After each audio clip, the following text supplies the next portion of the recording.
for everyone. So hurry in. This tasty collab is here for a limited time only. Get the ultimate flavor fusion with quesadilla tacos at Amigos. Are you looking for an exciting new way to put your skills to work? Explore new career options in the fintech industry at Currency, a Sandhills global company. We offer full-time positions in financial sales, compliance, operations, and other fields. We also offer a 4.5-day work week, an attractive benefits package, and opportunities for advancement.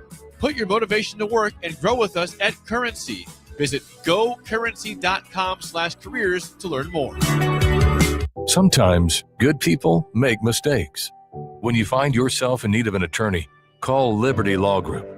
The attorneys at Liberty Law Group will defend you in court and protect your freedom to get you the best possible outcome and the justice you deserve. Trust your freedom to Liberty Law Group, the best criminal attorneys in Nebraska and Iowa. Call them today at 877-404-5238. That's 877-404-5238. Or check them out online at libertylawgroup.com. At Cedars, we're here to make sure that kids have the safety and stability that every child deserves, where they're protected and where they feel safe. You make this possible. Today, more than ever, we need your support to be here for kids who have nowhere else to call home. Now through May 28th, make a big impact through Give to Lincoln. Give to Cedars now at givetolincoln.com. If you're seeking a career with a growing company, Gaina Trucking and Excavating is hiring and looking for additions to their team. Gaina Trucking has a strong team culture, competitive pay, 401ks, and benefits like health, dental, and vision. Drivers are guaranteed 40 hours per week, even in the winter months, and are home every night. Start your career today at Gaina Trucking and Excavating. Apply today at gainatrucking.com. 93.7 The Ticket, Fox, KFXL weather. Brought to you by Bryant Air Conditioning, Heating, Electrical, and Plumbing. Your Lincoln forecast for today, a slight chance of showers and storms this afternoon. Otherwise, partly sunny and windy, a high near 85. Tonight, decreasing clouds and winds, a low around 57. And tomorrow, a slight chance of showers and storms late. Otherwise, mainly sunny, windy, and hot, a high near 95. I'm meteorologist Kyle Flecker for 93.7 The Ticket and ticketfm.com. Hey, Husker Nation. This is Todd Euler, two-time national champion, here to talk to you about Window World Lincoln. At Window World, we specialize in replacement windows, doors, siding, and roofing. Whether you're looking to enhance the beauty of your home or increase its energy efficiency, we've got you covered. And here's the best part. We offer the best for less. Our team is dedicated to providing top-quality products and exceptional service at affordable prices. We want to earn your business and make your home improvement dreams a reality. So why wait? Contact Window World Lincoln today at 464-7313 or visit our website at windowworldlincoln.com. Window World Lincoln, where quality meets affordability. This is Lincoln's home for sports talk on the FM dial. Also online at theticketfm.com. On the internet. KNTK FM Firth, 93.7 The Ticket. Coming at you live from the heart of downtown Lincoln. This is Old School with Foreman and Orman. Old School with Foreman and Orman is sponsored by Graham Tire Company of Lincoln, Nebraska Football Hall of Famer Jay Foreman.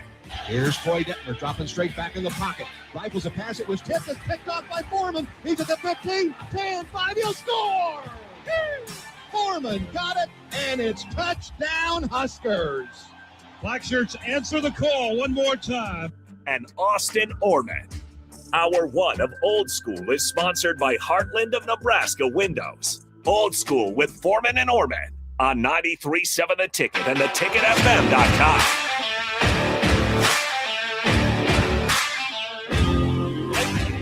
Welcome into Old School, live in both ends between Bowlin Stadium and Haymarket Park here, just off campus for the University of Nebraska-Lincoln. This is Old School, brought to you by Graham Tire Company. Austin Orman on the left if you're watching on stream. Husker Hall of Famer, 9-year NFL vet, Jay Foreman on the right. And Jay, I'm proud of you. You did not cover up your affiliation today. We had an issue leading up the show yesterday, but you're repping loud and proud. Yeah, you're not I got afraid Nebraska on today. It's your alma mater. Yeah. I didn't do any housework today, but I got Nebraska, and then I'm always rocking the EP hat on. So, but nevertheless, I blew myself right in here with these gusts of winds, and so it's all good. We're going to set the record straight to start off the show here today. Eric texts in, my man Jay, I never beat Peyton Manning Foreman. Hope you're having a great day. Oh, Eric, how soon you forget. Yeah. You beat Peyton in the one that mattered. Yeah, beat him in the one that mattered. I think we beat him maybe once or twice when I was at Buffalo, but in Houston, I think we were over. We were close, but we were over. But again, you did beat Peyton Manning. Oh, yeah. And you let him know yeah. about it. Oh, yeah. Oh, yeah. And he let it know about it, man. He kept throwing to them dang tight ends against me, man. or he just didn't think I was very good. I don't know what his problem was. Peyton had, I'm sure, a lot of problems with a lot of people. Hey, well, you know what? That made them great. And they had great tight ends and great offense. And so, you know, you had to pick your poison. And then, you got to step up to the challenge against some of the guys that they had. But, look, it was a privilege playing on the same field against guys like Peyton, because I feel like when you're playing at the highest level, I think one of the things that you have to do to be successful, it's even college too, you want to be a competitor. So you want to see where you match up against the best. You got to be willing to fail, and then obviously go and adjust from there. Talking about playing against one of the greatest teams in the country this year, Nebraska softball getting ready to host a regional right behind us tomorrow, less than 24 hours away from getting the Lincoln softball regional underway. Jay, a little bit of the mantra, the theme for them has been some unfinished business. They didn't make it to the Women's College World Series last year. They end up a game short against Tennessee in the Supers. Yeah, great game at that, Knoxville. Too. Yeah, I mean, a fantastic series. Nebraska takes game one and then loses the next two, unfortunately, to fall just short. But here, Nebraska's done everything you could ask for in terms of putting itself back in position to, it's hard to say even atone for what happened last year. Right. Nebraska wasn't even the one seed in a regional. They went down to Baton Rouge, made it out by virtue of LSU dropping its opening game to a 4 seed. And I don't think Nebraska saw the Tigers, if I recall correctly. If they did, it was late in that tournament. And so Nebraska goes from a 2 seed to not just a number 1 seed, but the number 4 overall seed, right, with plenty of motivation on the mind. I know you've played with some teams that fell short and then had to bounce back the next year. I think 96 and 97 comes sure. to mind. You come in 94 with that team in 93 that fell just short. Right. But what's the message? What's the day-to-day attitude like around a team like that that's, I think some people would say motivated, but I think what you would say, disciplined to find that next level. Yeah, I mean, I think they're that discipline is allowing to be motivated every day, and you got to reverse that, because everybody's, if, when you let yourself down or you perceive that you didn't get to the goal that you wanted, like they did last year, everybody's motivated for, you got all different types of emotions. You're upset, you're mad, you're sad, you're happy that, hey, look, man, we exceeded expectations. I mean, you do all that, and then you get down to it's like, man, we actually, we're a lot better, or we wish we could have got to the World Series. And so you're motivated by that, but that lasts generally about like 2 weeks, and then once you get after that, then you got to really have the discipline to go to work every single day, and everything counts, and you got to make every day count. I think when you look at these young ladies, the difference between this year and last year, I think, they all probably took it upon themselves to sacrifice some things. They're probably a little bit more hyper-focused.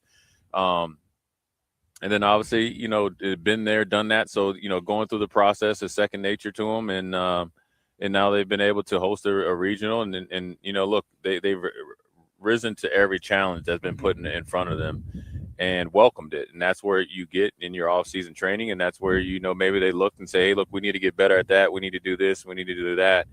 And then they've arrived at this point, and it's a big game tomorrow, but it's not a game that they can't, do their business, because every game to them has been a big game, and they've been able to, rise up to the competition. Starting to get a crowd of hecklers walking our way, including the voice of Husker softball, Nate Rohr, and a longtime friend of the station who shall remain nameless. Good to see the friends. Good to see the people around here. It's been obviously some are more vertically challenged than others. Some indeed are more vertically challenged than others. It's been no surprise that there's been a lot of media here to cover Nebraska softball, not so much for some of the others. Yeah. But we had head coach of Grand Canyon, Shannon Hayes, on here before, a guy that started his coaching career in college basketball, right, where he hired Chris Beard and Grant McCaslin as assistants at different stops. It was Chris Beard at Abilene Christian and Grant McCaslin at Midland College down there in Texas. And then he pivots to softball. Really interesting character. Really appreciate Grand Canyon for letting Coach Hayes and a couple of his players on the air as well. Big thanks to Paige and the Nebraska communications staff for helping us with some stuff throughout the course of the day as well. But, Jay, this is an absolutely loaded regional. You look at Nebraska, Louisville, Grand Canyon, all top 25 or borderline top 25 teams throughout the course of the year. And Cinderella in South Dakota, who's well below 500, but knocks off one of the best mid-major programs in the country this year in Omaha, knocks the Mavs out of the tournament. They don't even get an at-large bid. Nebraska will take on South Dakota tomorrow to open things up. You look at Nebraska, the powerhouse of the last few years, against a team in South Dakota that probably feels somewhat lucky to be here, but is playing better softball right now. What's the mindset for Nebraska? What's the mindset for South Dakota going into tomorrow's game? I mean, Nebraska, it's all the same. You want to keep it, very normal as far as what Nebraska's doing. I mean, obviously, look, you're hosting and, you can really, sometimes hurt yourself in the present if you're looking too much into the future. So it's South Dakota or bust. I also think that with this team, you're going to come out and try to make a statement. You're the better team. There's no point of, I think at this point, you're playing for all the marbles, right? You're not in the Big Ten trying to win a Big Ten championship, and you got to tiptoe around what your goals are. Everybody's playing for a national championship, so that's what your focus needs to be. But it's also very, very in the moment. We can't get a national championship or get to the game or have the opportunity without handling our business against South Dakota. And I think, once you get off to a good start, I think everything else, I wouldn't say it becomes easier. It becomes more normal. And, expect their best shot. They're probably going to have their best pitcher out there, right? Because they're going to, really try to, have an upset of this year. And you got to make sure that, we'll bring our best stuff. We just got to do what we got to do, and then we'll end up winning the game. Well, speaking of everybody will be playing for the national championship, more and more conversation around the 24-team expanded college football playoff.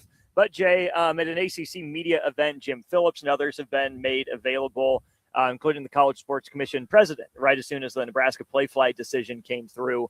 But Jim Phillips, as of yesterday morning, said ESPN does not want the playoff to expand past 16 teams. ESPN's made it clear they want it to stay at 12 or 14, but no more than 16. I think for one reason is as soon as it goes to 24, you're looking at multiple TV networks getting involved. And in particular, ESPN, Fox. Yeah. Absolutely. Fox is the one that comes to mind.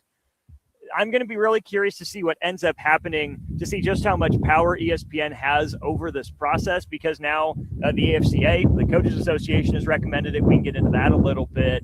But we put so much blame at the feet of conferences for taking the most TV money and for these TV companies for pushing realignment the way they did, seemingly for their own interest. But it seems like there's a lot of the sport, for better or for worse, that wants to go to 24-team playoffs. But, the four-letter network, the mothership, the flagship, for so much of what, people between your age and my age know of for sports coverage, is saying, now we're good at 16. Slight expansion, but not all the way up to 24. Really curious to see how this turns out. Obviously the big money that ESPN invested in obviously college football, they want to make sure that they have a true seat at the table, or the, seat at the table when it comes to bargaining power. But I also think that, for college football, this is a great time to expand that, right? And you can create, internal competition between those two. You're going to have to maybe, enforce ESPN and Fox to have a better, call, guys on the call, and obviously, and create more aura around each game leading up to the national championship game or the Final Four. It'll be interesting to see, because if ESPN gets their way, then therefore they are the player in college football. And then they will start to dictate conference alignment and all things, because they're going to want to say, hey, well, heck, we want these certain amount of teams on, and this is the league that we want, take it or leave it. So it's almost, you have to, making one decision actually is 2 or 3 decisions down the road for, whoever decides to go past 14. And for ESPN, I understand it, but you have, if you go to 24, you still have all the power. Now would it be absolute power? No, but you still have all the power. You can probably really, redo your contract and curtail it, that you have some more, first right of refusal. You can have maybe the more premier games time and stuff like that, and kind of make Fox work their way up. If it's Fox that is going to be the other one that's going to partner with it. But then you'll have some coaches and people that say, okay, well, the bottom 6 really don't have a chance. Mm-hmm. That's probably true when you go 1 against 24 or something like that. But when you get up towards like 20, the 20th ranked team, there's not a big difference between like 20th and the 5th, on down. So 20th to like 35. Is right. So there's going to be some upsets. And really, we've seen that this year where you thought like, where you had Texas Tech and you thought like, okay, that looks like a national championship quality team. They're not even close. And you saw Indiana struggle against Ohio State, and you saw Miami that looked like they didn't have a chance in heck that to go down to College Station and win. They went down there. They defended again against Ole Miss, a team that was the Cinderella story per se, and they had the best team besides Indiana, and that was down to one last play with Carson Beck. And so, and then you think about all the teams, in between, JMU going to Oregon. If that's played on a neutral site, is that game such a blowout? You know what I'm saying? Because that's a long travel. And so if you can get more neutral site games. Well, and you think about like a Tulane versus USC just a couple of years ago. Right. And then you saw what happened there. So, I think, 24 would be the final number. And I'm a big believer. Like I said, when they were just at 4, why are you going to jack around for another year to see 4 when you know you're going to go to 12? Go to 12 when you know you're going to go 12. You know you're going to 24. Go. Fox will get over it. Same with ESPN, or Fox will be elated. Well, that's the next angle here is that the Big Ten and Fox have been pushing this 2014 playoff. And I think my first reaction was, the Big Ten, wants a bigger share of that TV pie. They want more of their teams in it. But it would make perfect sense if Tony Petitti was speaking maybe on behalf of his coaches, but really if Tony Petitti was more being a mouthpiece for Fox. You said, hey, we want a seat at the table. We want to broadcast some of these highly watched games. Tony Petitti, find a way to get this message out there for us. Right, and for sure. And right now, there's no time like the present to do so, right? The Big Ten is the conference, period. You cannot deny it. You cannot deny it. You can look at it top to bottom, depth and all that. Everything points to the Big Ten. And so if there's a time for the Big Ten commissioner and Tony Petitti to step out there with Fox, because Fox and the Big Ten have a great relationship, and the difference in the branding, right? Where you think of, okay, you had Michigan win it, that's a blue blood. Ohio State win it, that's a blue blood. And then now you have, Kirk Cignetti that has really taken college football by storm. His success has really dictated the pace that people or hire coaches and keep coaches. You know what I mean? And it's in the Big Ten. And then also he has made everybody else in the Big Ten, well, what it seems like, raise their game, raise the bar. Where now is like that was maybe the SEC with Nick Saban. And it kind of correlates when Nick Saban stepped away. They are still really just treading water, right? And they haven't got their sea legs yet. And so right now, if I'm Tony Petitti, you talk about striking when the iron's hot. There's no, you want 24 as soon as right, possible. because right now when you're thinking about it, I don't know what the odds-on favorites to win, but it would have to be, again, Indiana and or Ohio State right now. And the Final Four, pencil them in, one or both of them, and whoever else comes out of there. And, and then you got to think, is it SEC? Who would it be? Maybe Georgia? Really, what we saw from Alabama, not so much. So when you're thinking about it Lane now, Kiffin says not this year for LSU, but check back next year, and he might be playing coy, but we'll see. And they might get close, but do they get into really where they're going to be a national title contender? You like Big Ten chances, and I like for you to try to take advantage of your opportunity, because what Sankey would do. And what he's trying to do. He's trying to get grandfathered into this decision, right? We've been dominant so long. The perception's been out there, and they've manipulated the preseason rankings. They've manipulated the in-season rankings, the bowl games, and all that stuff. And the selection show, and the tide is turning. So it's hopefully the Big Ten is able to take hold of some of those reins. I don't love the idea of 24. Even if we're going to get there ultimately. What about 18? 4 was probably too few. 24 seems like a lot. And what about 16? As we continue to go. I 16? Just think maybe, but if we're doing 16, then I want everyone to play the first week and play it through. I agree. And we can get to some of this from the coaches. That AFCA proposal, they put this out about a week ago now. I'm just going to read a little bit of it, and we can get to the interesting parts. The American Football Coaches Association has identified the length of the college football season as a critical issue that needs to be addressed. As we modernize our game to better serve student athletes, we have fallen short in structuring a season that concludes in a timely and sustainable way. The AFCA recommends that the season be completed by the second Monday in January, and that this date serve as an organizing principle in shaping the future of college football. To achieve this, we propose the following changes: eliminate conference championship games, reduce scheduled bye weeks from 2 to 1, preserve a dedicated window for the Army-Navy game while allowing flexibility for other games to be played on that day outside that window, reduce the minimum number of games between contests to no fewer than 6. In addition, future playoff models should maximize the number of participants while honoring the proposed completion date. It goes on to say later that essentially the coaches are on board with the 2014 playoff, but they want that championship game to be done by that second Monday in January. So you're not really competing with the NFL playoffs in any meaningful way, where it would get a little funky. And I know this is incredibly unlikely, but Jay, there's a chance that a team from, let's say, this 2014 model that goes on a run could play 5 additional games at the end of a year, which is great for TV, which is great for viewers.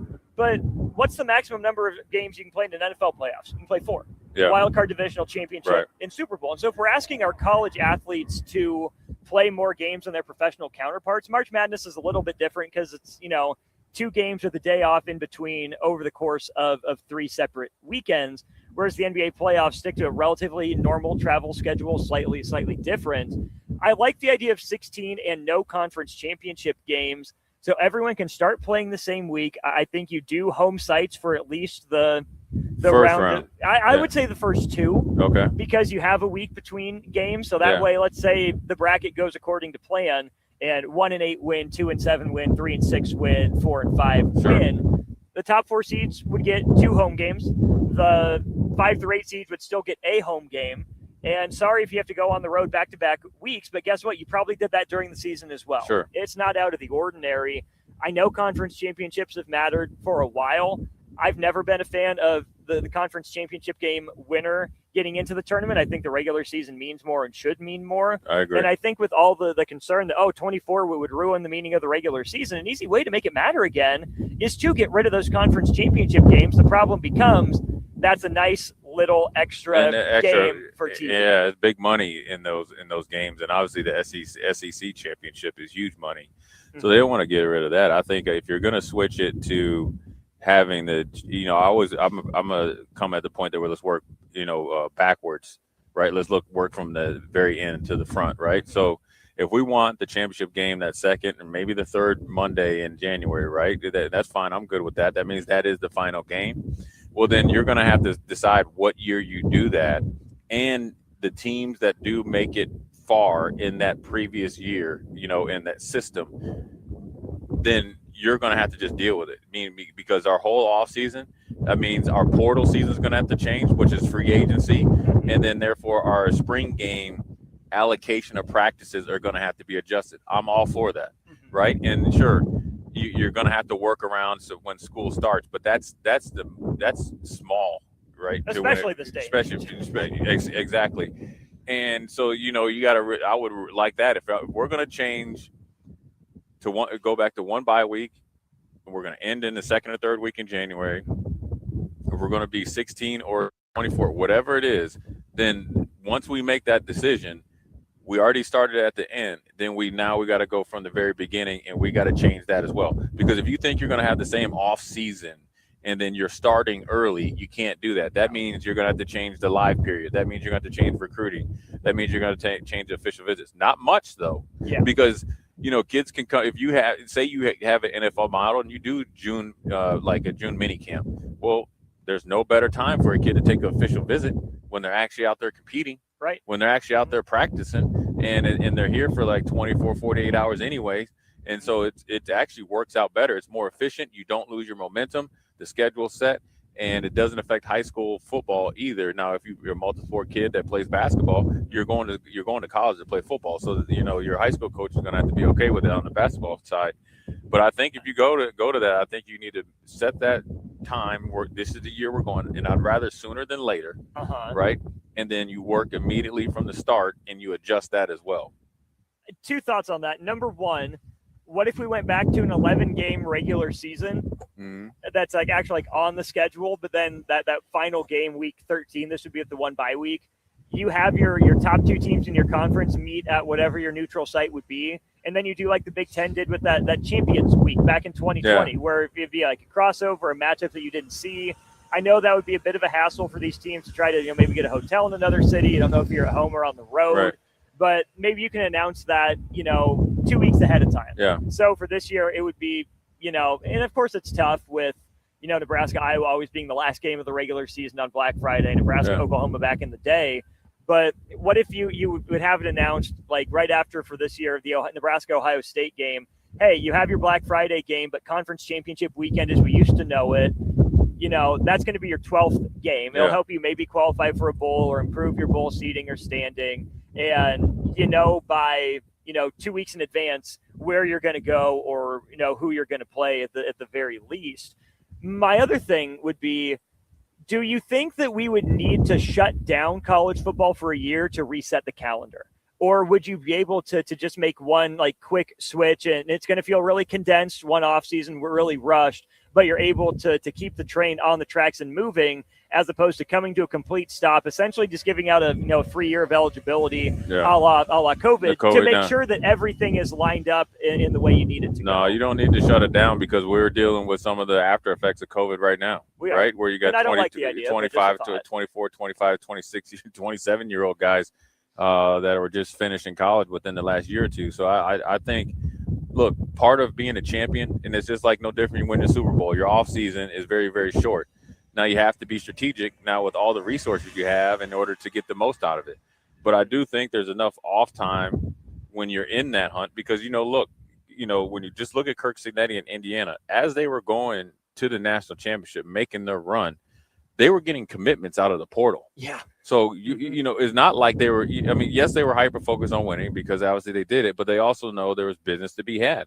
And so that's what you would have to do. Now, it's actually an advantage for the teams that are trying to be on the come up that you're not in the college football playoffs or you get knocked out early, that there's no skin off your back. So it's really, when you think about it, it's probably about 8 teams, that get that are pushed that last year. Sure. You know what I mean? Like they're going. And so I understand it wouldn't be, it's a hard, people are on a different schedule, but I think if you do that, and then once they know it, even if they're playing at the time that the off season starts, these staffs and support staffs are huge. We're talking about almost hundreds of people. They can delegate to get recruiting started, off season started, and all that type of stuff. And so, I don't think I just think just do it at once. I think I'd rather see it, sooner than later, because the next adjustment, if they change something, especially if the networks don't come together, there will be super leagues. There will be that European soccer model where you can get, you can relegate and get derelegated up and down at that bottom 10. And that's another selling point that you would probably broach, 10, 15 years down the road. Yeah, no, I think that's all entirely fair. I will say on the teams that are crunched, 2 years ago, we had the college basketball transfer portal open the weekend of the Final Four, which put some of those teams, or maybe it was the weekend of the Elite Eight and Sweet 16. But anyways, there were multiple handfuls of teams still playing or had just gotten done with their season. Not like it was much better this year. Michigan wins the title Monday night, and the portal opens Tuesday at midnight. And they got one of the better players. Right away. So they were working. Right away. They had been working. And I just think it's still a funny optic if the portal is open while teams are still playing in terms of, the average fan trying to wrap their mind around college sports. Yeah. I think it's better if there's a clean break between one season and the next season. But in terms of maybe some competitive advantage or leveling of the playing field, I'm okay, at least in theory, with the portal being open before every single team is done playing. Yeah, I understand that, but I think these kids that are in the portal, they're in the portal halfway through the season, and teams are looking for guys halfway through the season because they know either their players are going in the portal or some players haven't stepped up. So I do understand that it's a hard thing to do, but I think when you're Michigan and you get the type of portal gets that they got the last 2 years, I think you're doing just fine. And we saw it, when Penn State was making their run, their backup quarterback transferred to Missouri. Yeah. But I think that also was based on the assumption that everything was going to 105. Right. We had some Nebraska kids do the same. We saw it where Mekhi Bear, as soon as they landed essentially from the Iowa game, he was either going to Iowa and he ended up going to Missouri at first, and then he went to North Carolina. So, and that was all with the assumption of 105. You don't have that right now. But if you're going to go to 105, that has to be in connection with this new offseason with it as well. Mm-hmm. Because here's why I say do it all at once. Don't go to 105 for a year or two and send shockwaves through college football. And next year after you guys kind of get your bearings of 105, and then if you have the student athletes or whatever they're called, right? And then you know what? We're going to change your whole offseason schedule. Have fun. Right. Good and luck. And then we'll contemplate whether we let you have a practice squad or not. So I think you just do it all at once and have a list, you knock it all out, and then if you have to make some decisions on the move, you have enough resources and 8 million committees that you can call and get a good decision and have something that's best for college football and the networks as well. It's comments like that remind me of Mike Leach's rant on committees. We need a committee for everything, a committee for this and that. Absolutely legendary stuff there from the Pirate. Good stuff from my co-host Jay Foreman, myself, Austin Orman. This is Old School, brought to you by Graham Tire Company, proudly serving the Midwest for more than 75 years. More than just tires, they do everything from brakes to oil changes, car and light truck repairs too. Trust Graham Tire for service you can count on. Graham Tire, getting you to the places that matter most. As always, you can be a part of the show, 402-464-5685. As long as my computer doesn't blow up, we'll be able to get to your texts. When we get back, though, let's talk about why college football coaches would be in favor of or stand against 24-team playoff models. Jay Foreman there, Austin Orman here. This is Old School.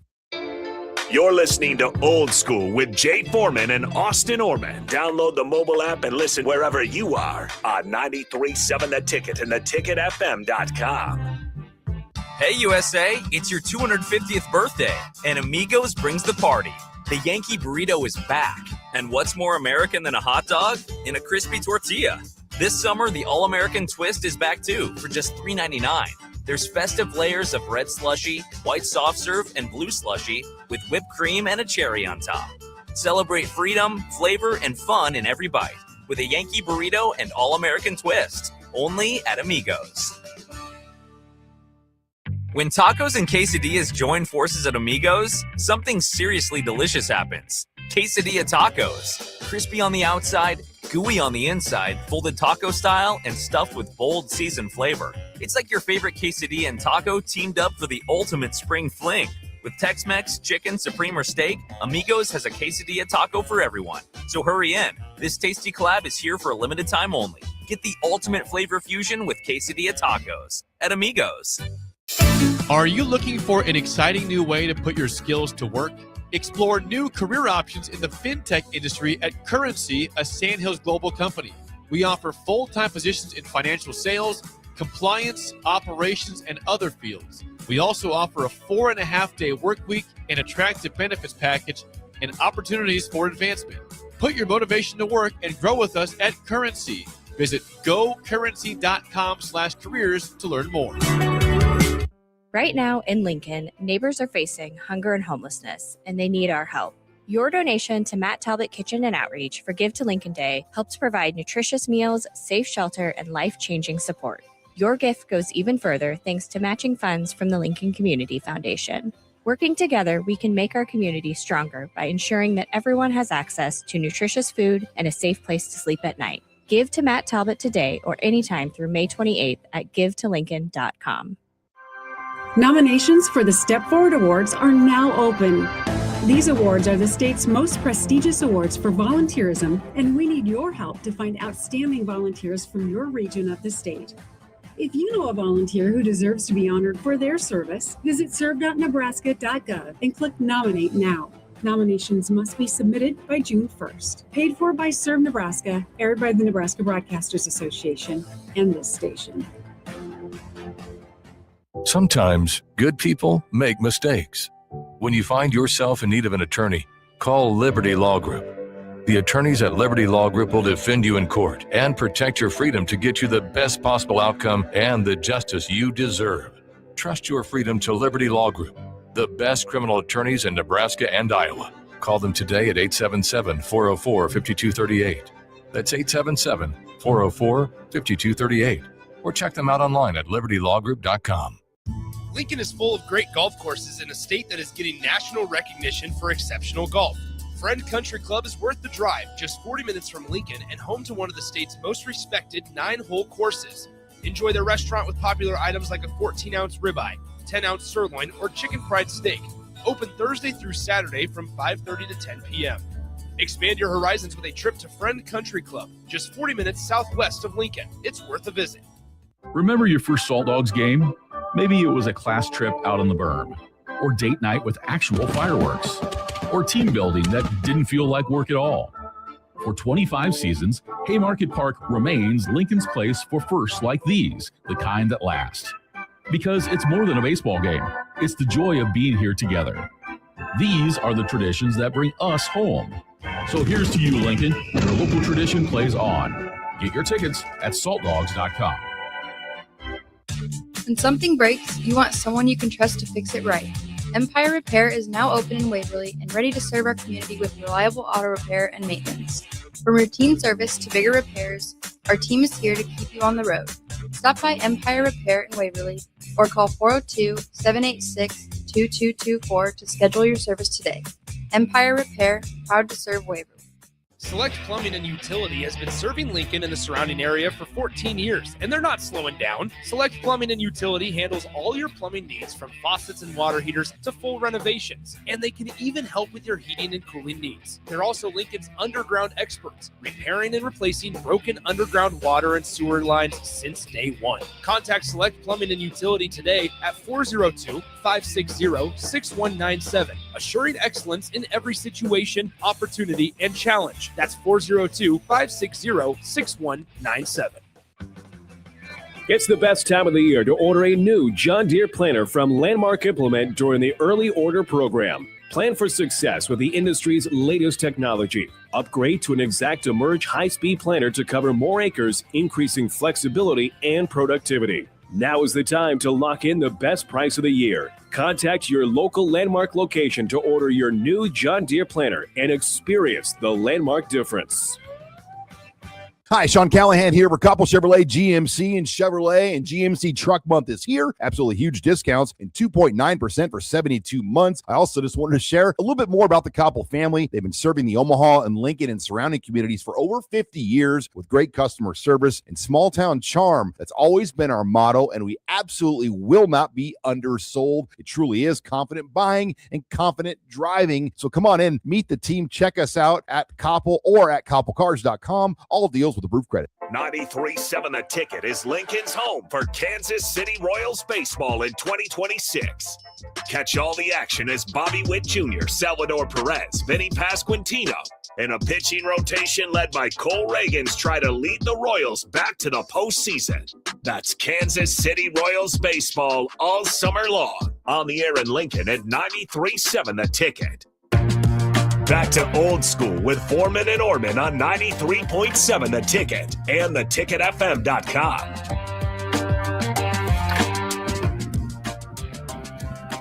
Yes, indeed. Welcome back to Old School 93.7 Ticket, ticketfm.com. Hour one of the show brought to you, as always, by Heartland of Nebraska Windows.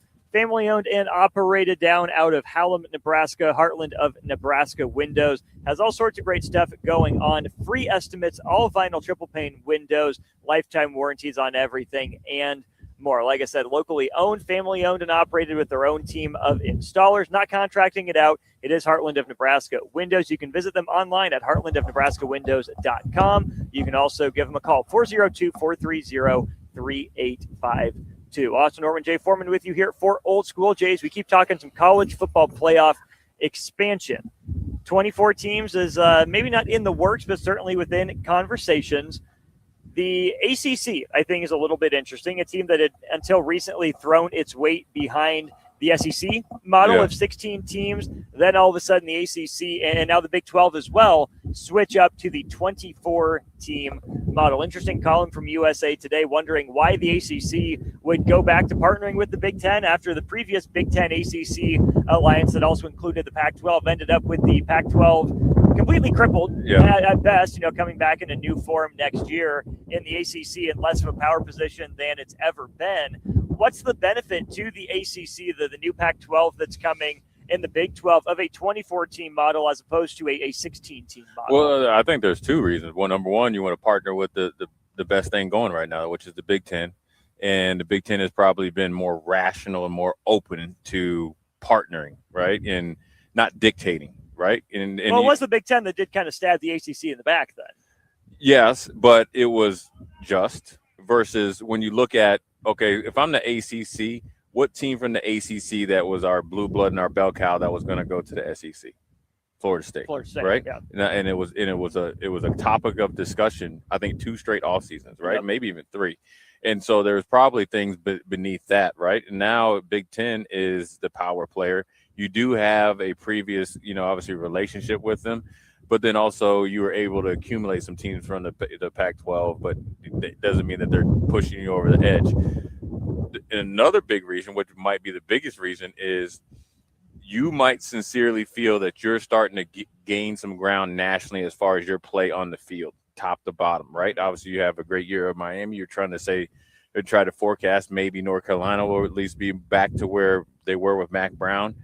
And you always got to believe that Dabo is going to be good. And then obviously Florida State, like I mentioned as well. So now you want more, seats at the table when it comes to 24, right? Whereas like in previous years, the ACC was going to get one unless you had an upset victory of Clemson over SMU. And so that's why I think they're more open to it. And I think they know that the more teams that they get in, more revenue. When you think about the Pac-12 or not the Pac-12, the Big 12 and the ACC, they both have struggled financially, right? And so what's the best way to do? You want to who's not really struggling financially? The Big Ten. And you can ride their coattails and maybe try to do a la Texas, come in there in the Big 8 and, eventually take over. Probably won't happen, but you'll be able to pad your pockets a little bit. You'll be able to raise your awareness as far as your brand awareness. You have to recruit coast to coast, north to south now because of the teams you accumulated. And if you're able to partner with the Big Ten or at least be in really good connection with them, I think it does nothing but both of those conferences up when they need them the most. And it's actually it'd be interesting to watch the fight between both of them, right? Between the Big Ten or the Big 12 and the ACC, who takes that next step? I would say right now on the field, it's the Big 12, right? Top to bottom. Top to bottom. Now, obviously, Miami supersedes anything at Texas Tech, but when you look at the last 2 years of their overall conference records, you have more 8, 9, 10 wins seasons teams than the ACC. So, but they both want to partner with the conference that has the most money or the biggest, bully on the block right now. Coaches, their opinion on that 2014 playoff. We told you what the AFCA said.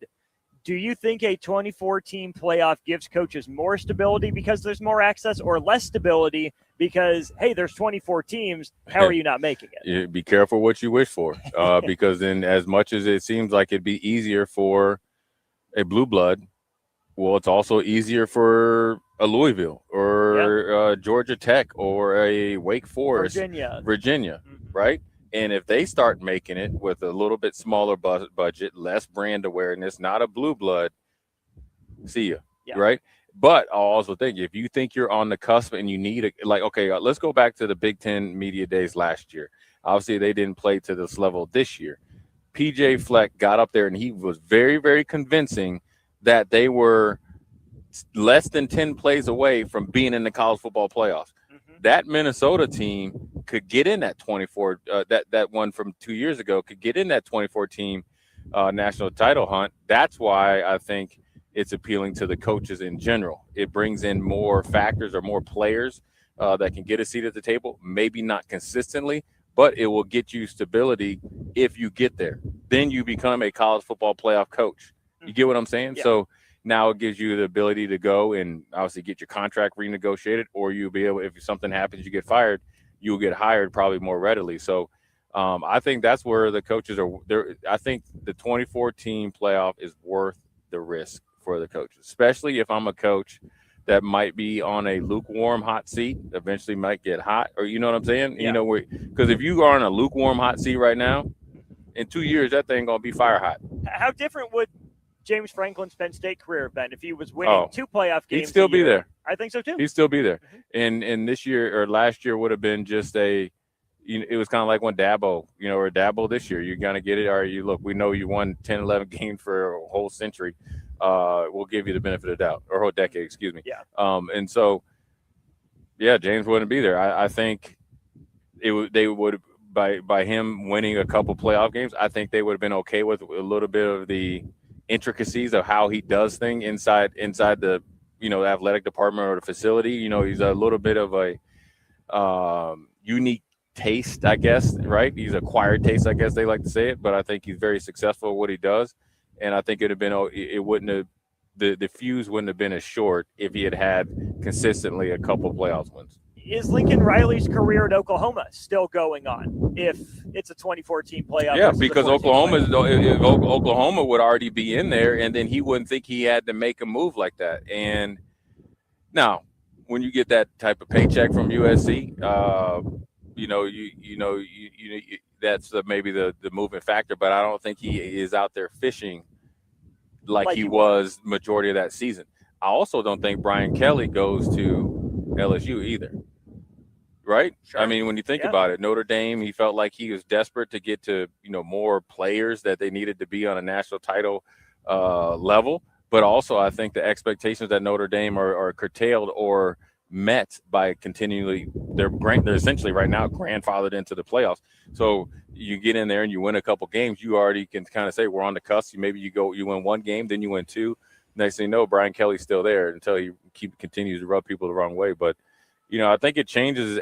I think it changes the path for a lot of coaches. But you have to be careful, though, if you're a decision maker, that you don't get snowballed or blindsided by one good year. Because if you've been at a place, let's say Mike Locksley gets through this year, right? And let's just say Maryland sneaks in there, right? And I wouldn't even say that because I think Mike Locksley has done a really good job at Maryland. Let's just say tougher job. Yeah, but just say you could do Bill O'Brien at Boston College or somebody that's kind of not met expectations. I can't even say Bill O'Brien. What about O'Brien. like a Pat Narduzzi at Pitt? Yeah, okay, like that, right? Hasn't met expectations, kind of really teeter-totted on them, boom, right? Shows it for a game. Ends the season year with Kenny Pickett. Right, but season ends in a dud, right? Yeah. And then they make it. Well, then that can't erase all the other things that you were thinking about, up until this point, because a team like Pittsburgh could make the college football playoffs in 24-game season based on some things that aren't even in their control or even that they're even a part of, right? A coaching change, right? You think about like Penn State or something like that. So it puts a lot of pressure on the decision makers. Are you going to be, because you could really, really easily, and it'd be sellable, lowering the standard of if you have been, let me see, like a Georgia, right? Let's just say Kirby Smart somehow goes to the NFL and a new coach comes in there and, when Kirby's there, it's national title or bust. That's a successful season or a crappy season. But you get a new coach in there that's kind of learning his way. And 4 years down the road, and he makes it. You're like, all right, well, I've arrived, right? So now you've really just lowered your standard because that's the target, right? The target can't change, and so, how people, handle it internally will play out externally, on the field. Lots more to get to on that. We'll keep having discussions as they arise. He's Jay Foreman. I'm Austin Orman. Big thanks to Heartland of Nebraska Windows for their sponsorship of Hour 1 of Old School. We'll be back to wrap up Hour 1 right after this. Watch Old School live on Facebook, YouTube, or Twitch. Old School with Foreman and Orman on 93.7 The Ticket and theticketfm.com. At Cedars, we're here to make sure the kids have the safety and stability that every child deserves, where they're protected and where they feel safe. You make this possible. Today, more than ever, we need your support to be here for kids who have nowhere else to call home. Now through May 28th, make a big impact through Give to Lincoln. Give to Cedars now at givetolincoln.com. Fight fans! Dynasty Combat Sports returns to the Pinnacle Bank Arena on Friday, May 15th for an action-packed night of cage fights. In the main event, UFC veteran Derek Minner makes his bare-knuckle MMA debut against Eduardo Peralta. In the co-main event, undefeated bare-knuckle boxer Nate Morrow faces Missouri's Ira Lukowski, plus Lincoln favorites Sean Lindgren, Jeremy Small, Victor Badola, and Camden Golden. All part of a stacked 16-fight lineup. Tickets on sale now at Ticketmaster or the arena box office. Fight card subject to change. In communities like ours, local relationships still matter. At Insight Partners, we believe we are better together. That's why insurance agencies across the Midwest have joined Insight Partners to better serve local customers and communities with all their insurance needs. From personal to commercial or specialty insurance, your local Insight Partners team is here to help protect what matters most. Insight Partners, better together. Learn more at myinspartners.com. It's that time of the year, baseball fans. State baseball is back on the air on 93.7 The Ticket. Join Nick Sainer, Tristan Gomez, and me, Austin Norman, for all the action from Werner Park. We'll bring you all the games from Werner, including the opening rounds in Class A and Class B, as well as all 3 state championship games thanks to our great local sponsors. It's state championship baseball all week long on 93.7 The Ticket, theticketfm.com, and streaming worldwide on Facebook, Twitter, YouTube, and the free Ticket app. When you were a kid, clubs were cool. Robotics club and space club and stuff like that. But what do adults get?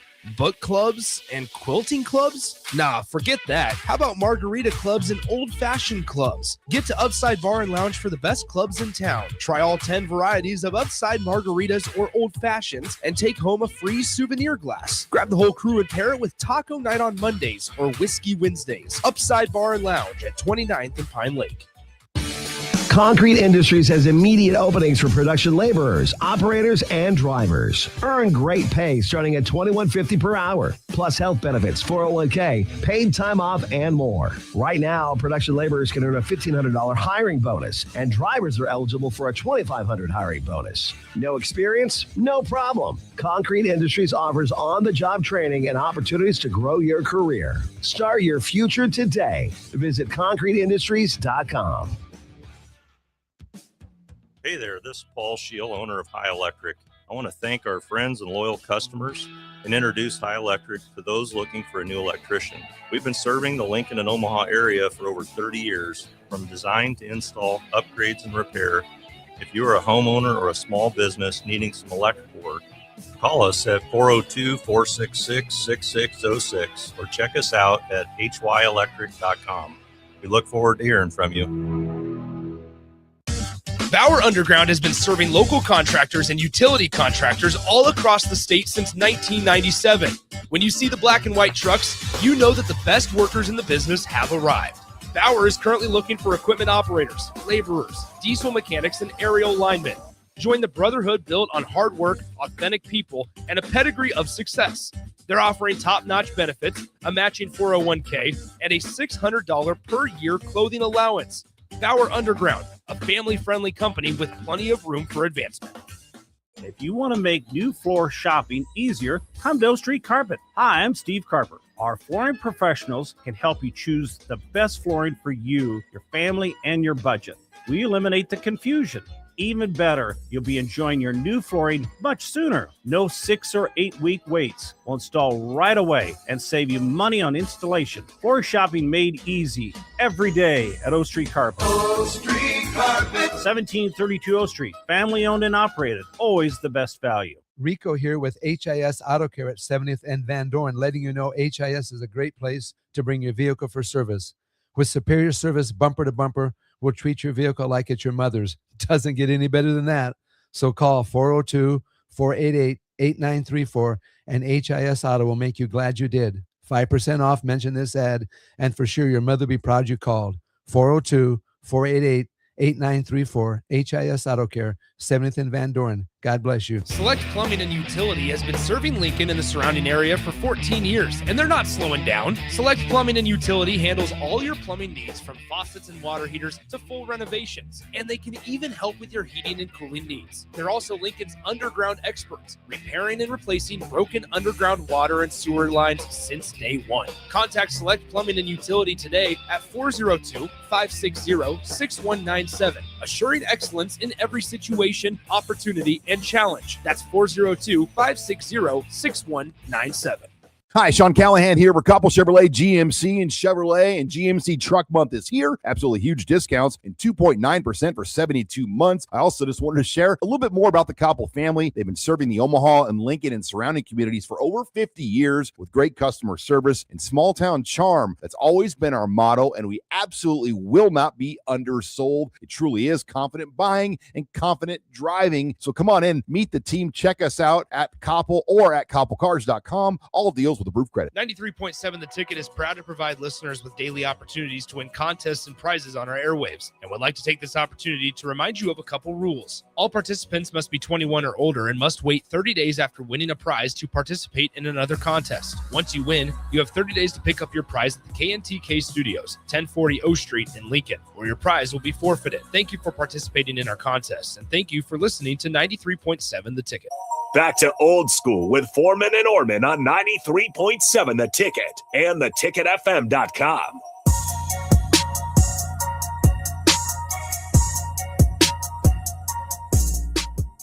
At Bowlin Stadium, we're between Bowlin and Haymarket. Austin Orman and Jay Foreman here with you for Old School. We will not have Thirsty Thursday leading off hour 2 of the show. We will have Kevin Meyer in studio with us tomorrow at 4 p.m. instead for Firsty Friday or something like that. Jay, we had our first real major retraction from an SEC AD who'd canceled some programs. Hunter Yurachek, last year's college football playoff commissioner chair, had been getting some flack for canceling the men's and women's tennis programs. It's like, oh, there's not enough money for these programs. They're not bringing in enough. We have to axe them.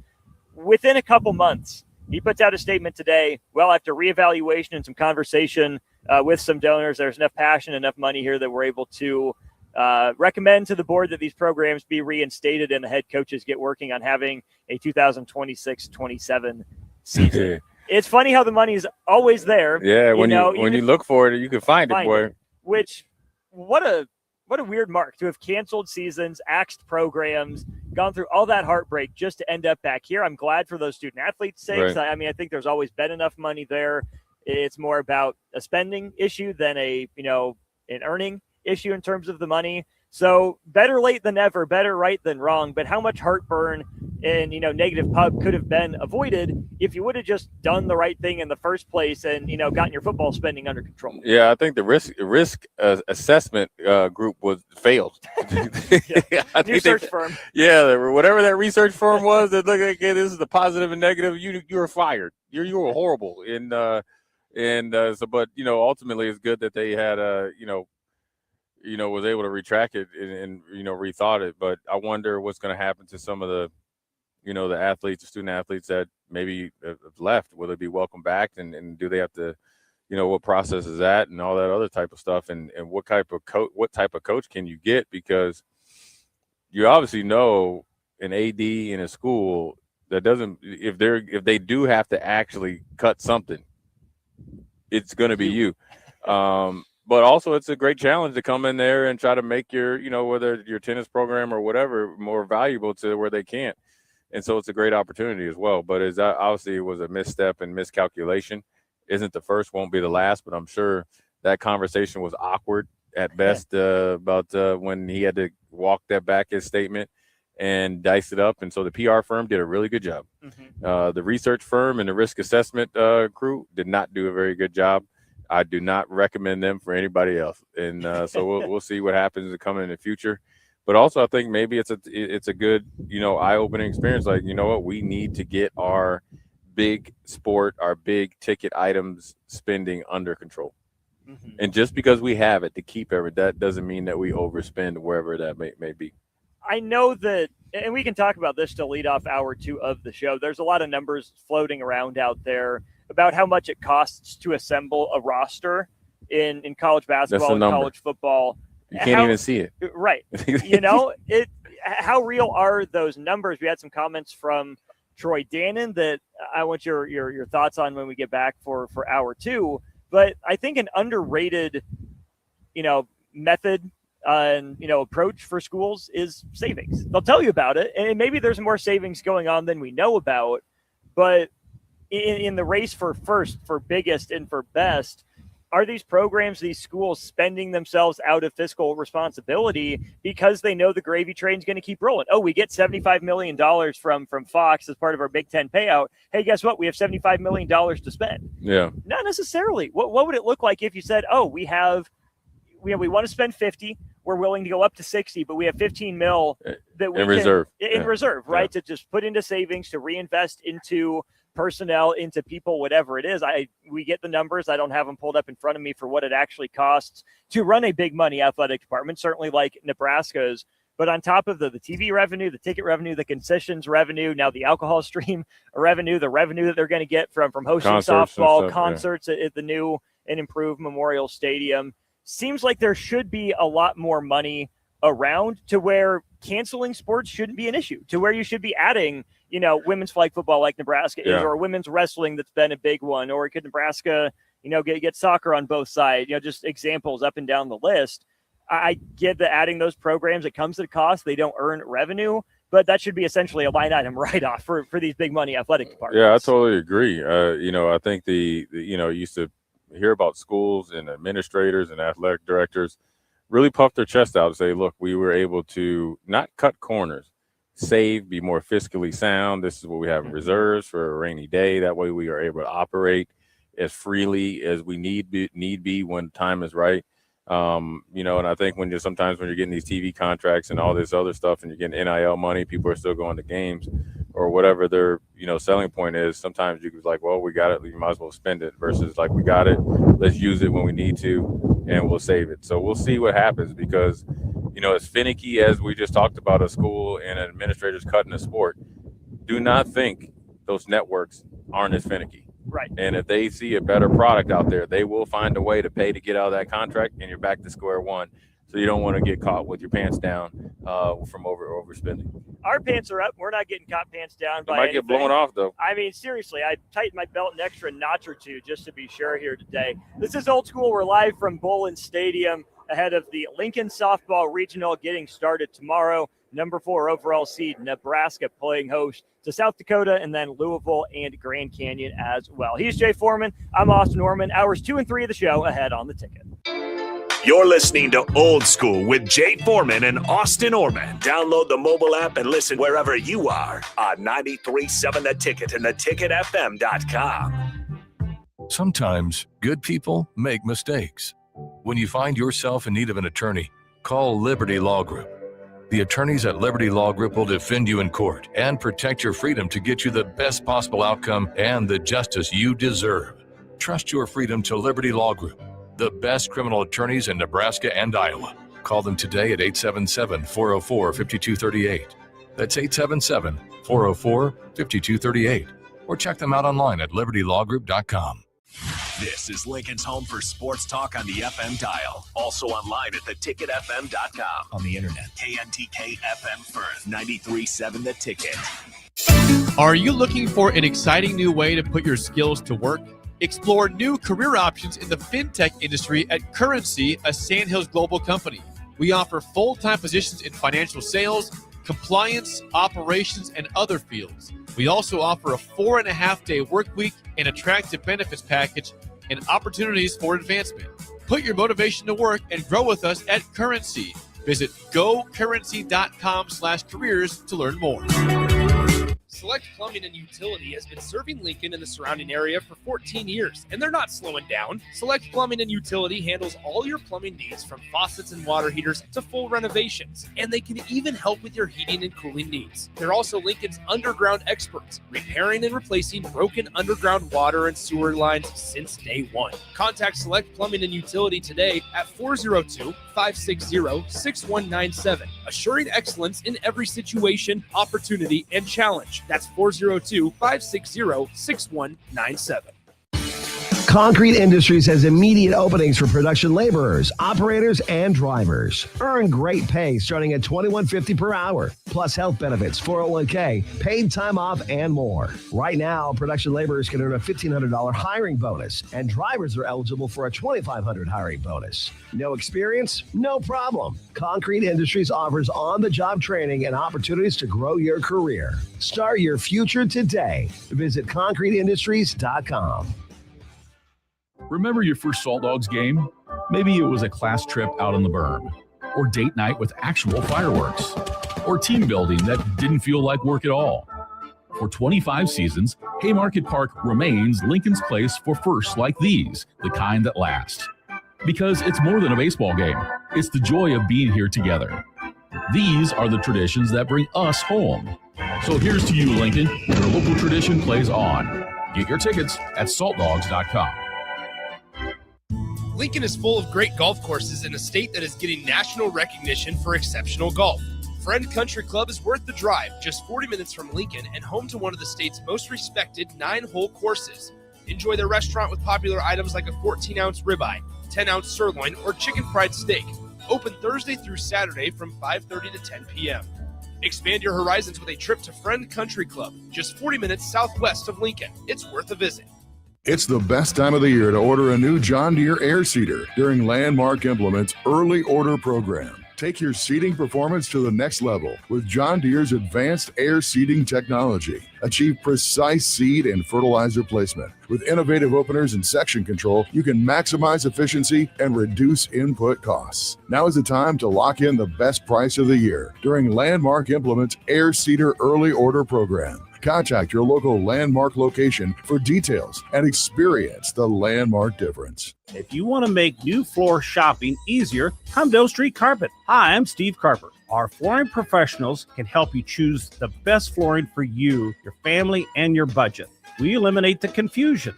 Even better, you'll be enjoying your new flooring much sooner. No 6 or 8 week waits. We'll install right away and save you money on installation. Floor shopping made easy every day at O Street Carpet. O Street Carpet. 1732 O Street. Family owned and operated. Always the best value. Rico here with HIS Auto Care at 70th and Van Dorn, letting you know HIS is a great place to bring your vehicle for service. With superior service bumper to bumper, we'll treat your vehicle like it's your mother's. Doesn't get any better than that. So call 402-488-8934 and HIS Auto will make you glad you did. 5% off, mention this ad, and for sure your mother will be proud you called. 402-488-8934, HIS Auto Care, 70th and Van Dorn. God bless you. When you were a kid, clubs were cool. Robotics club and space club and stuff like that. But what do adults get?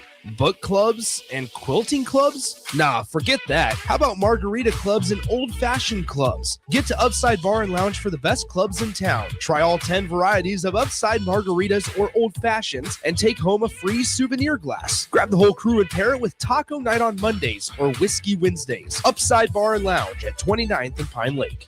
93.7 The Ticket, Fox, KFXL weather. Brought to you by Bryant Air Conditioning, Heating, Electrical, and Plumbing.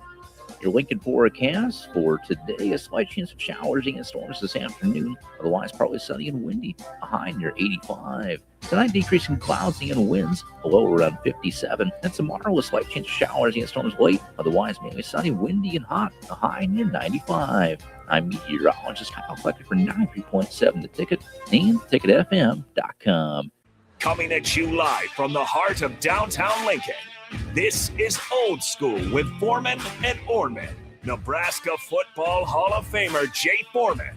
Here's Troy Detmer dropping straight back in the pocket. Rifles a pass. It was tipped. It's picked off by Foreman. He's at the 15, 10, 5. He'll score. Foreman got it, and it's touchdown Huskers. Black shirts answer the call one more time.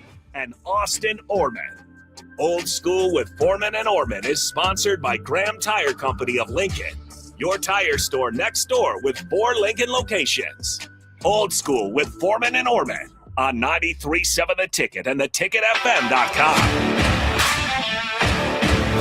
Yes, indeed. Welcome back to Hour 2 of Old School. Austin Orman and Jay Foreman with you, as we always are. We're out live at Bowlin Stadium for this show. Windy Bowlin Stadium. Wind appears to have shifted a little bit there. For a while, it was screaming, and I mean screaming straight out to left field. Now it feels like it's blowing a little bit more towards center field, but certainly pushing the ball out here at Bowlin Stadium. We'll see if that keeps up tomorrow. Graham Tire certainly keeps you rolling down the road. They're celebrating 75 years of serving the Midwest. More than just tires, they do all kinds of car and light truck repairs too. From brakes to oil changes, trust Graham Tire for service you can count on.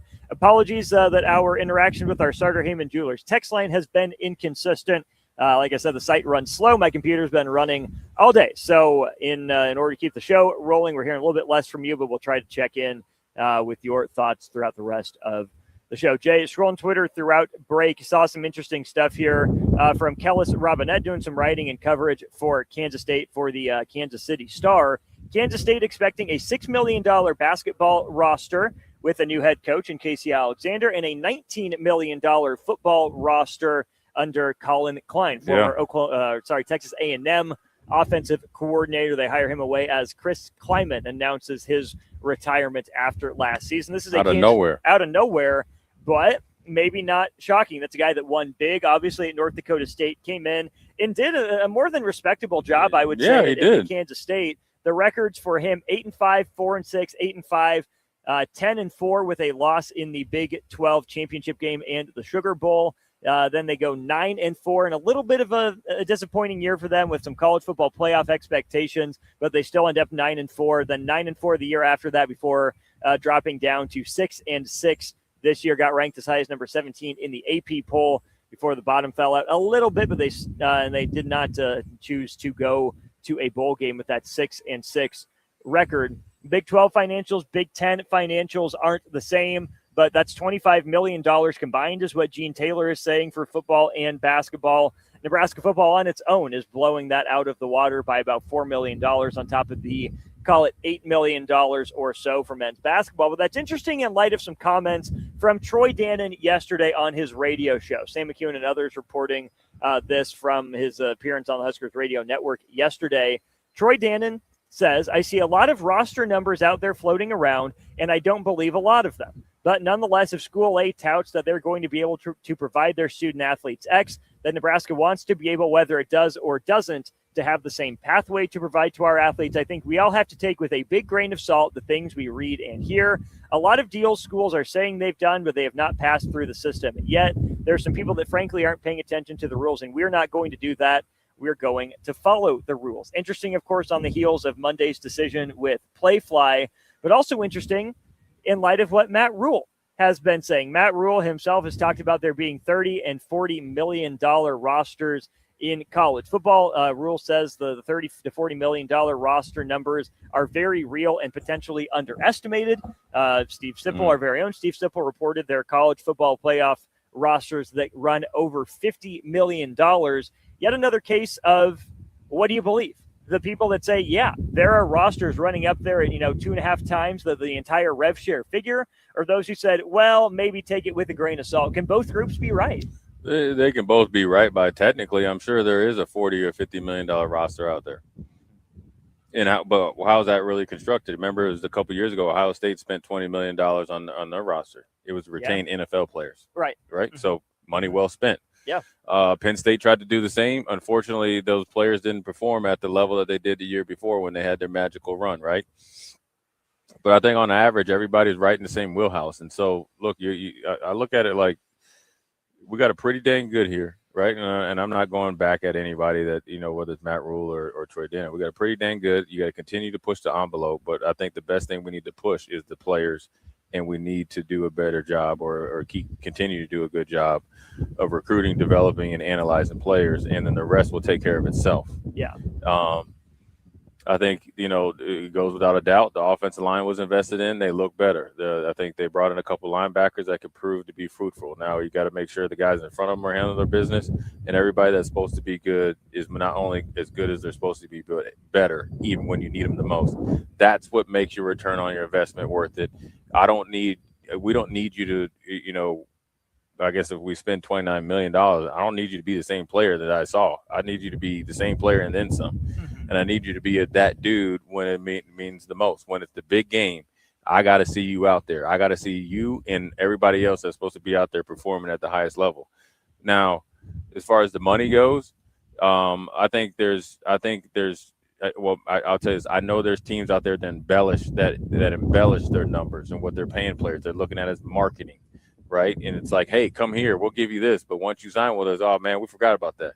But we're going to give you something close to it, and you'll be okay with it because you're locked in and loaded. And not that they're doing it like Rashada at Florida, but what I'm saying is these kids are very perceptive. They're reading the same thing that we're reading. They know who to think of. LSU.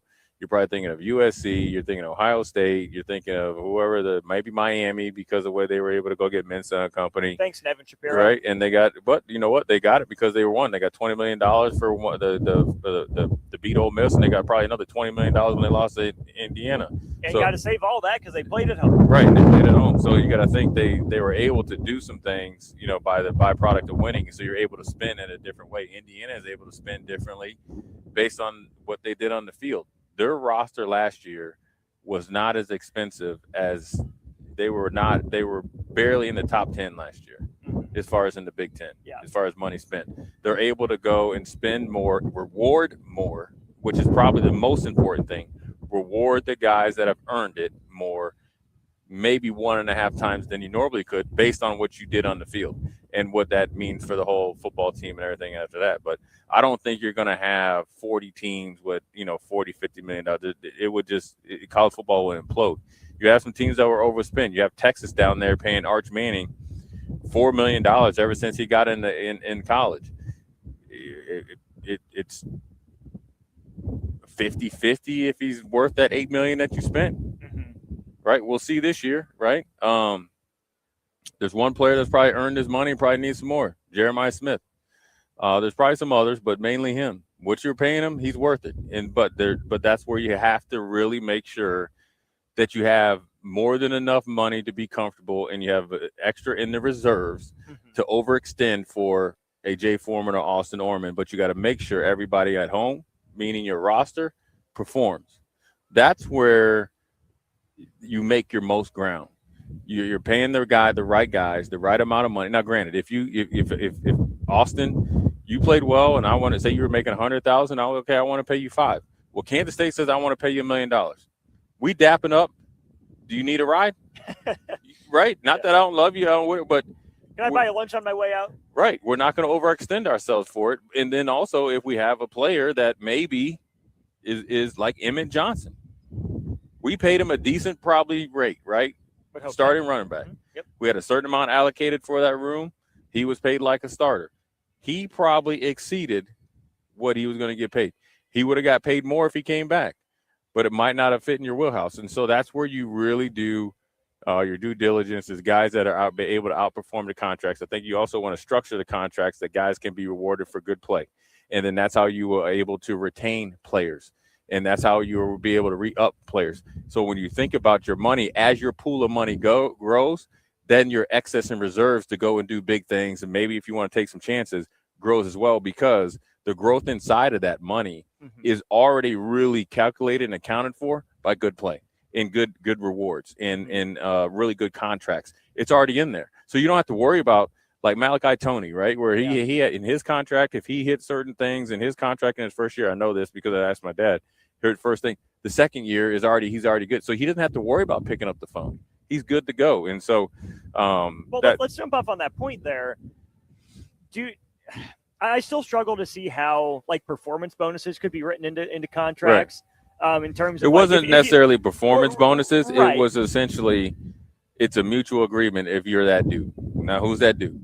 Malachi Toney's that right. dude. But I think, like, let's use that Indiana example, right? They go on their run, or even the Miami example, and they have all this extra money. I know there are a lot of players that want to get paid up front, and they should, right? Right, that's the high school guys. The guarantees. Yeah. Well, even some of the college guys that are transferring, or even, in the pros, give me this money up front. Who knows when my career is going to be over? Who knows what happens? I want this money at least guaranteed, and I want it sooner than later. On the flip side, the schools are typically, and the teams are the ones that want to be, let's see it first, and then we'll reward you. And they're often glacially slow to reward. I mean, especially in a sport like baseball where you have young, cheap, cost-controlled players who then you lock up at the very end. You don't buy out those early years and reward them for present performance. But that's always been part of the issue, part of the butting heads that's really never going to go away. As a player, from the player's perspective, even though, a lot of times you want money up front, is there any benefit to having more of that bonus structure, that bonus style written into that to give you that carrot at the end of the stick to start chasing after? Or is that dangerous because, well, I don't know if I'm going to reach this, and the team's derailed, I'm not reaching my bonus because we're not making the college and they're not playoff, featuring me and stuff like that. And then you shut it down maybe more. It's a little bit of both. I think, look, if you got like Texas Tech, they felt like they had to overpay for that offensive tackle, right? That probably if he ends up being a top 10 pick, then it's money well spent, right? We haven't seen. He didn't start last year, or he's going to be a true freshman this year.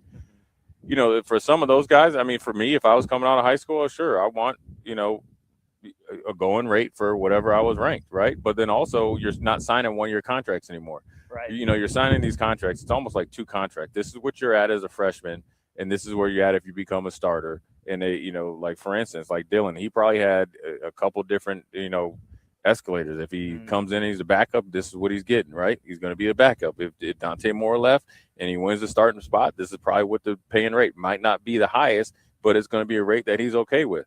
That's how you're able to do it. So I do understand it. But like, if I'm an established player, I'm getting my money, right? If I'm a high school player, I'm still going to get my money. But also that's, like I said yesterday, if you have, look, you got your pool of money, whatever it is.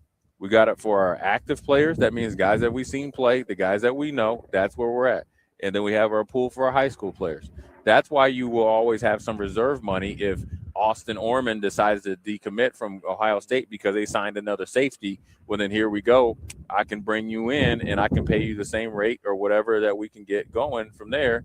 And we say we ended up second to Ohio State, right? You go to Ohio State, no, they got bringing somebody else. Here comes, they're bringing Caleb Downs. Austin Orman comes there. We're good to go. Because the reason why that's important is because you can have incentives, and the incentive is obviously winning and obviously, becoming a starter. But you also have to understand, guys will go to an Indiana now and take a couple $100,000, $500,000 less because they know that their chances of going to make that NFL money is there. That's why is that much higher. You're getting, and so look, Indiana had probably 6, 7, 8 guys drafted, twice that in camp. Yeah. Okay. So, and a lot of those guys coming from Indiana, even if they're priority free agents, are getting a little bit of money in their pocket. So they're just right along the process of their NIL money, and they're going on to the NFL. So, how far down the roster does the championship tag extend to? Let's say you're a freshman on the team, you played 10% of the snaps. Do you get a look in 2 or 3 years because you were on that team to the NFL? Yeah, like how long does that kind of you're a national champion. You the tag never leaves you. Now the play, like if you play 10% as a freshman, then you play 40%, then you're a starter. Well, sure, you started and played as a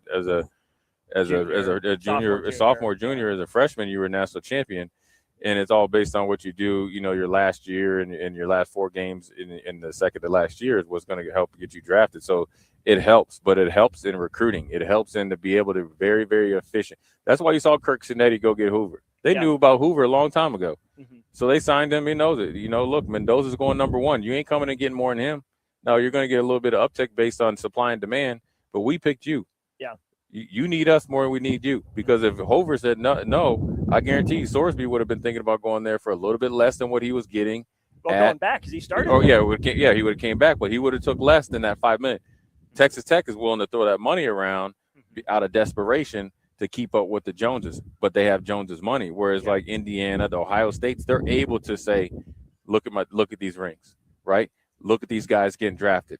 Look where we're ranked. Look at the coaching staff. Look who we put in the NFL. We're not here to pay you college money. We're here to develop you to get big time money.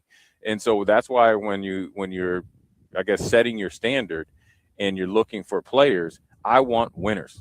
I want guys that want to win. I want guys, you know what your mentality needs to be about NIL. I guess if I was doing it, sure, you're paying me this and I'm say I had a good year, right? Say, look, I was all Big 12 or whatever. I want to come back and play better because I want more. Yeah. And yeah, sure. Is that individual and selfish? Sure. But it's in the team concept. The better that Jay Foreman is, the more I get paid, the more we play well. Mm-hmm. I'm not saying you need to call that should more. Hopefully make you more willing to push your teammates. Right. Too. That's what I'm saying. Play better so I get more money. So we get it. Yeah, sure. Because you want to know why I'm thinking it? Because I saw Troy Dumas do it. Because I saw Terrell Farley do it. So we all are doing it. So if I see Farley, who was an All-American, break bread, I'm here starting, and I'm obviously in a different pay grade. I'm on the hustle, and it's not anything individually. I don't need you to play well to get me paid. That's my job. I need you to play well so we get paid, and we go out there and kick butt. Because you know what else I like besides getting paid? I like winning, and I'm almost I like them just the same. I like winning. I like winning championships. I like being with winners. I like the work, and I like the sacrifice. But I also like to, on a weekend, we can leave the apartment and go watch the softball team and sit back, and you know what? We walk in there as national champions. And then you know what? And then that's what I like to do. And that's what I want us to do. That's why winners are so important. That's why you have to push guys. You have to be demanding but not demeaning. There's a difference, man. Big difference. Look, Kirby Smart is demanding. If you have not heard him on TikTok or Instagram, because actually, like where the baseball field is, where we're sitting, we're looking at center field / right field of Salt Dogs, right? For Haymarket Park. And Husker baseball. Husker baseball. So this level is where the students are walking to classes. Down there is where they practice in Georgia. He has a microphone. So as kids or students are walking to class, they hear Kirby Smart. Yeah. He on them. He coaching them hard. He calling them out. Austin and Jay. That was soft. Seriously. Don't put him in there because he don't like to tackle, right? But what do they do every year? They're physical and all that other stuff. So what the point is by winning, right? It breeds all the stuff that you need to get paid. And if you think that doesn't like flow over to the NFL as far as like their evaluation, I could just tell you when it's also like it works both ways, right? You remember when Grant Wistrom was about to get drafted, they were talking about him and Trev, right? And try to throw them all in to get, first of all, like two white defensive ends, 6'4", 250, right? Uh-huh. But then also when I was at, Nebraska, when I was in camp and talked to John Butler, he's like, "Oh, I love Nebraska guys." And I was like, "Well, why?" He's like, "Because I know that you guys live in the weight room, you guys are tough, you guys are accountable, you guys are durable, and you guys are good football players and been well coached." So for however many Nebraska players made that true, guess how many? There's probably some that didn't, but they're willing to, the risk assessment, like we talked about, is less because you know exactly where they come from. And when you're talking about a team, as far as building a roster and how much it costs, I would say it costs a little bit less to get winners. Interesting. What I mean is, like when a guy has a winning mentality, you can. I hate to say sell because when you're selling somebody, it's like I feel like you got to pitch them and you're duping them, but you can have them see the same vision that you're seeing. Well, they probably walk in and you can just kind of tell by the vibe in the room. Right. This guy carries himself like this. He carries himself like this. I carry myself like this. It's like kind of walk in with an understanding. Right. It's like and it's not even selling of it. Both of you guys have the same vision. Both of you guys have the same wants. You guys have the understanding what it takes or are willing to learn what it takes. There's not going to be a lot of pushback. Sure. And I always say this is like, as much as it, when you're out there working, it's not 100 degrees, but days like we've been out, running or whatever, training in 100-degree days. And we've seen the, BP with DP out here where it's, seems like it's 100 and some degrees. Like everybody, there's not a player that's trained, to be a high level athlete, whether it's baseball, basketball, football, track, or whatever, that doesn't push back when you're training. Right. But they do it. Uh-huh. And they everything that they hate doing, they make look like it's fun, but they continue to do it. And so that's what winners do. They understand it's early mornings and late nights. They understand that you're not going to be able to run up and down O Street. It means that the days that you aren't feeling like being social, that kids come up to you and you got to do what you have to do. You have to be a good teammate. That means if Austin Orman is getting inducted back to, Creed High School or whatever, you know what I'm saying? That, hey, we're linebacker mates. It's a big deal to Austin. Guess what? It's a big deal to me on my Saturday.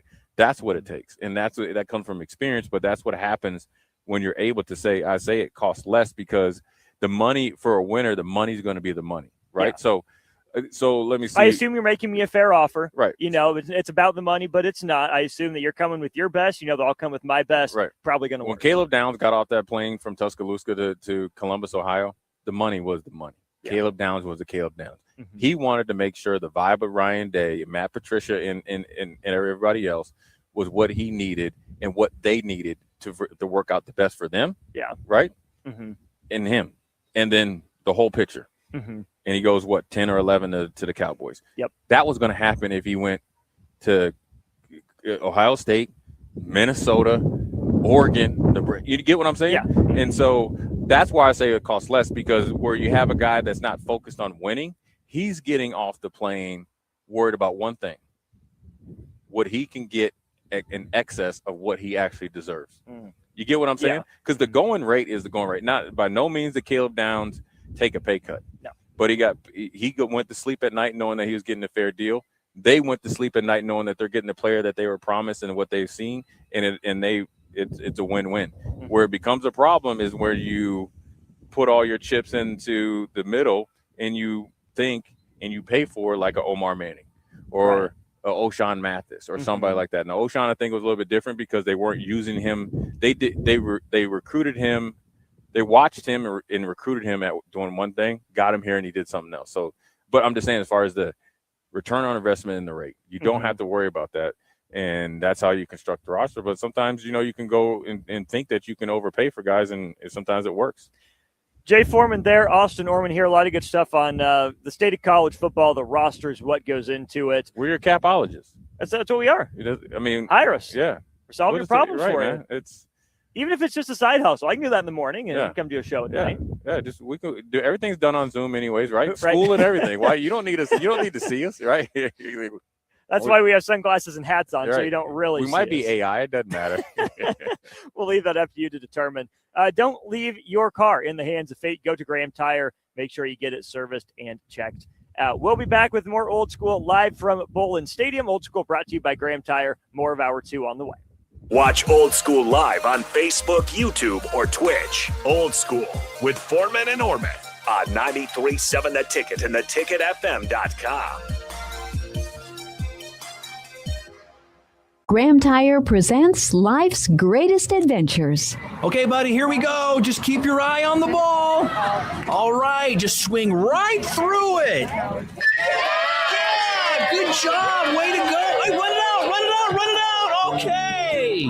Great road trips start with great service. Graham Tire, your tire store next door, with 5 convenient Lincoln locations, getting you to the places that matter most. It's the best time of the year to order a new John Deere planter from Landmark Implement during the early order program. Plan for success with the industry's latest technology. Upgrade to an Exact Emerge high-speed planter to cover more acres, increasing flexibility and productivity. Now is the time to lock in the best price of the year. Contact your local Landmark location to order your new John Deere planter and experience the Landmark difference. Hi, Husker Nation. This is Rex Burkhead. On Lincoln Gives Day, I hope you'll join me in supporting the Team Jack Foundation and their mission to fund life-saving childhood brain cancer research. Kids and families facing brain cancer deserve better treatments and more hope for the future. Every donation helps move that mission forward. You can make your gift today by visiting givetolincoln.com and searching Team Jack. I'm proud to support the Team Jack Foundation and the fight for every child and family affected by brain cancer. Play ball! Some places just feel like home. In Lincoln, that place is Haymarket Park. For 25 seasons, it's where we gather with friends, with family, and our out-of-towners who want that same warm welcome. It's where kids catch their first foul ball, where we're all neighbors for at least 9 innings. Because when Salt Dogs fans root for our home team, there isn't a single stranger in the stands. So come one, come all, and let your local tradition play on. Get your tickets at saltdogs.com. When something breaks, you want someone you can trust to fix it right. Empire Repair is now open in Waverly and ready to serve our community with reliable auto repair and maintenance. From routine service to bigger repairs, our team is here to keep you on the road. Stop by Empire Repair in Waverly or call 402-786-2224 to schedule your service today. Empire Repair, proud to serve Waverly. Are you looking for a fresh new hangout spot? Let me tell you about Liquid Assets Sports Bar, where Mondays mean new weekly drink and food features. With 23 taps, a full lineup of cans and bottles, and 40 TVs blasting every sports package out there, you'll never worry about missing a play. Savor high-end spirits at their stylish top-shelf bar, enjoy a healthy menu, family-friendly atmosphere, and catch all of your favorite teams every day. Doors open daily at 11 a.m. Liquid Assets Sports Bar, located at 2755 Jamie Lane in South Lincoln. Does someone in your household avoid phone calls because they can't hear clearly, or do they have difficulty speaking on the phone? Nebraska offers a solution. The Nebraska Specialized Telecommunications Equipment Program, or NSTEP, provides financial assistance for specialized devices like amplified phones, captioned telephones, smartphones with Bluetooth pairing to hearing aids, and speech-generating devices. If you're a Nebraska resident with a certified hearing or speech disability, you may qualify. It's not income-based, and once approved, you own the equipment. Learn more or apply at psc.nebraska.gov or call 1-800-526-0017. This is Jordy Ball for Anderson Ford. For years, Anderson has relied on an exceptional customer experience. But just this once, they're going to rely on a really great pitch. Right now, lease a 2026 Ford F-150 for $197 per month for 36 months. Experience better at Anderson Ford. Stock number 1008753, allowing a 9-month lease for 36 months with approved credit, 7,500 miles per year, 10,250 due at signing. No security deposit required. Tax, title, and license fees extra. Residency restrictions apply. Program subject to change. Must take new retail delivery from Anderson Auto Group by 4/30/26. At Cedars, we're here to make sure the kids have the safety and stability that every child deserves, where they're protected and where they feel safe. You make this possible. Today, more than ever, we need your support to be here for kids who have nowhere else to call home. Now through May 28th, make a big impact through Give to Lincoln. Give to Cedars now at givetolincoln.com. Finally, a good reason to have a smart house. Just say, Alexa, play 93.7 The Ticket, and we'll magically start playing. How's it work? Nobody knows. Don't ask questions. At Planet Fitness, we know how important it is to take care of both your mind and body. That's why now through May 15th, all new members get free massage amenities all month long, so you can reset, recover, and leave feeling stronger than when you came in.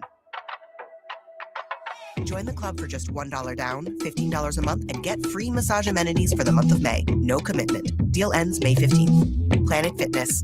We're all strong on this planet. See club for details. Back to old school with Foreman and Orman on 93.7 The Ticket.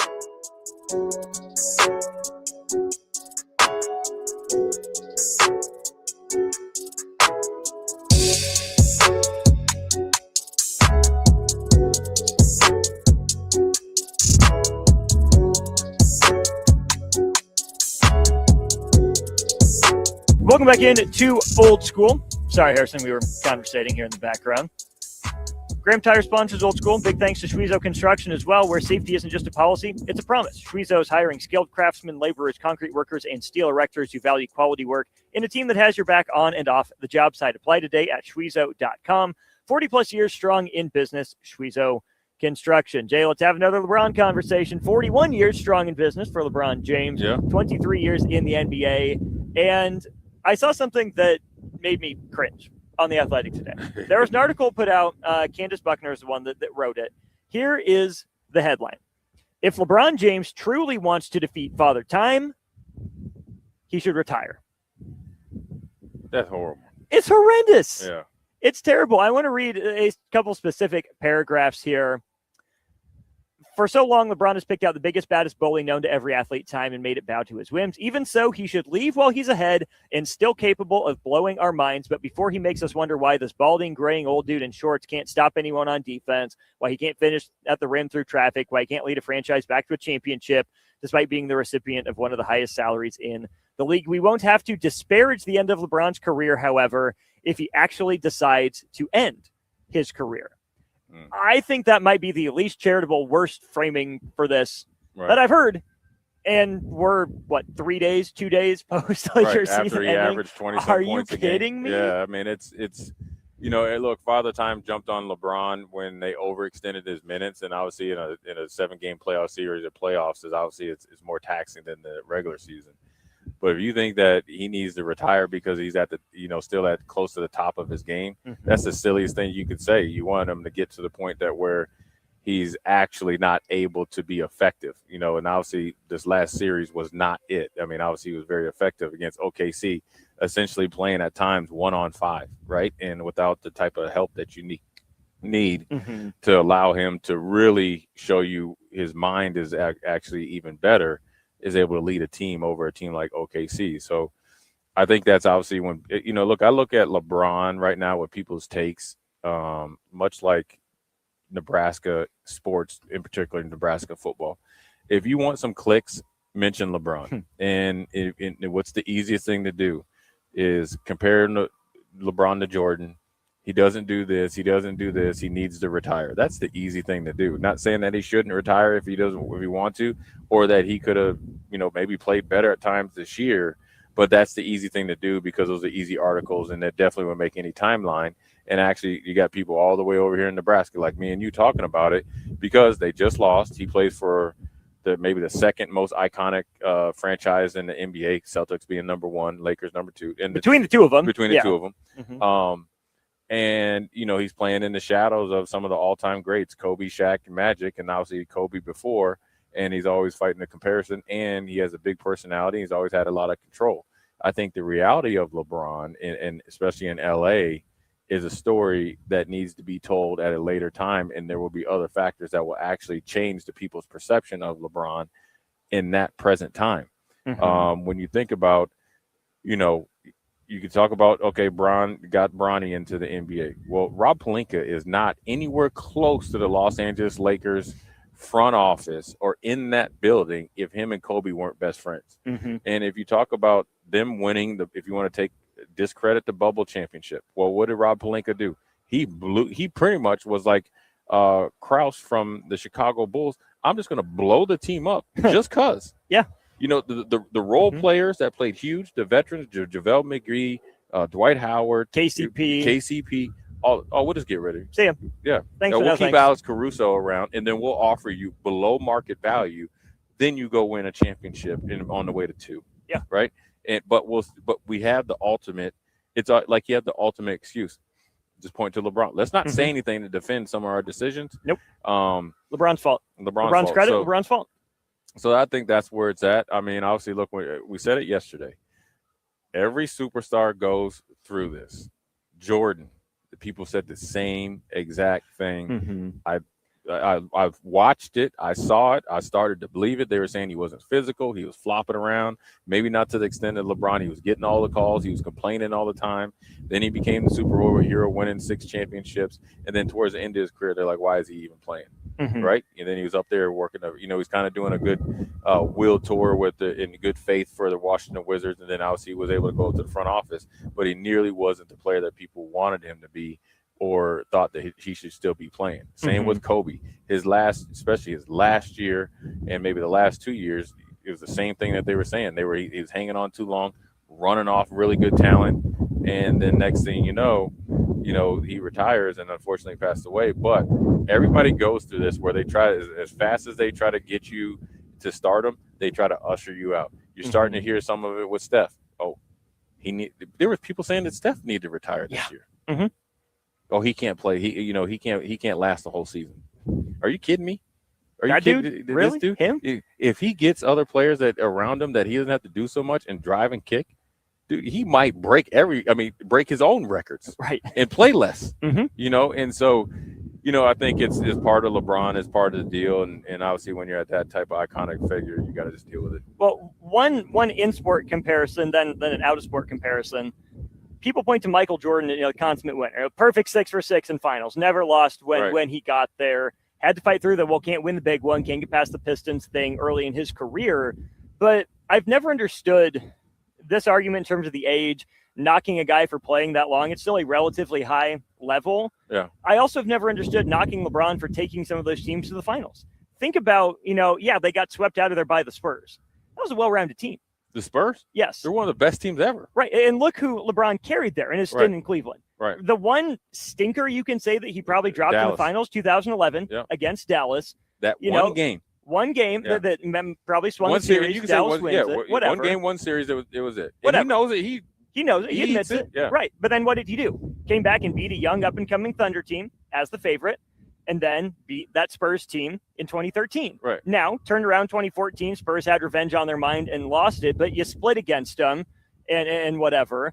But you still went 2 out of 4 in your 4 years there in Miami. You drug that team there the first time in Cleveland. Right. Then you go back to Cleveland and you get how many years in a row of Cavs Warriors? Right. Yeah, you had a little bit of help, more help certainly than you did the first time around in Kyrie and Kevin Love. But there's a reason those Cavs were underdogs going into that series against those Warriors teams. Yeah. So I'm not against you. Right. I'm not going to hold it against LeBron that he's able to make it out of the East and to the finals. It's a credit that they even got there to begin with. I think about, Patrick Mahomes. Oh, he played so terrible in the Super Bowl against the Buccaneers.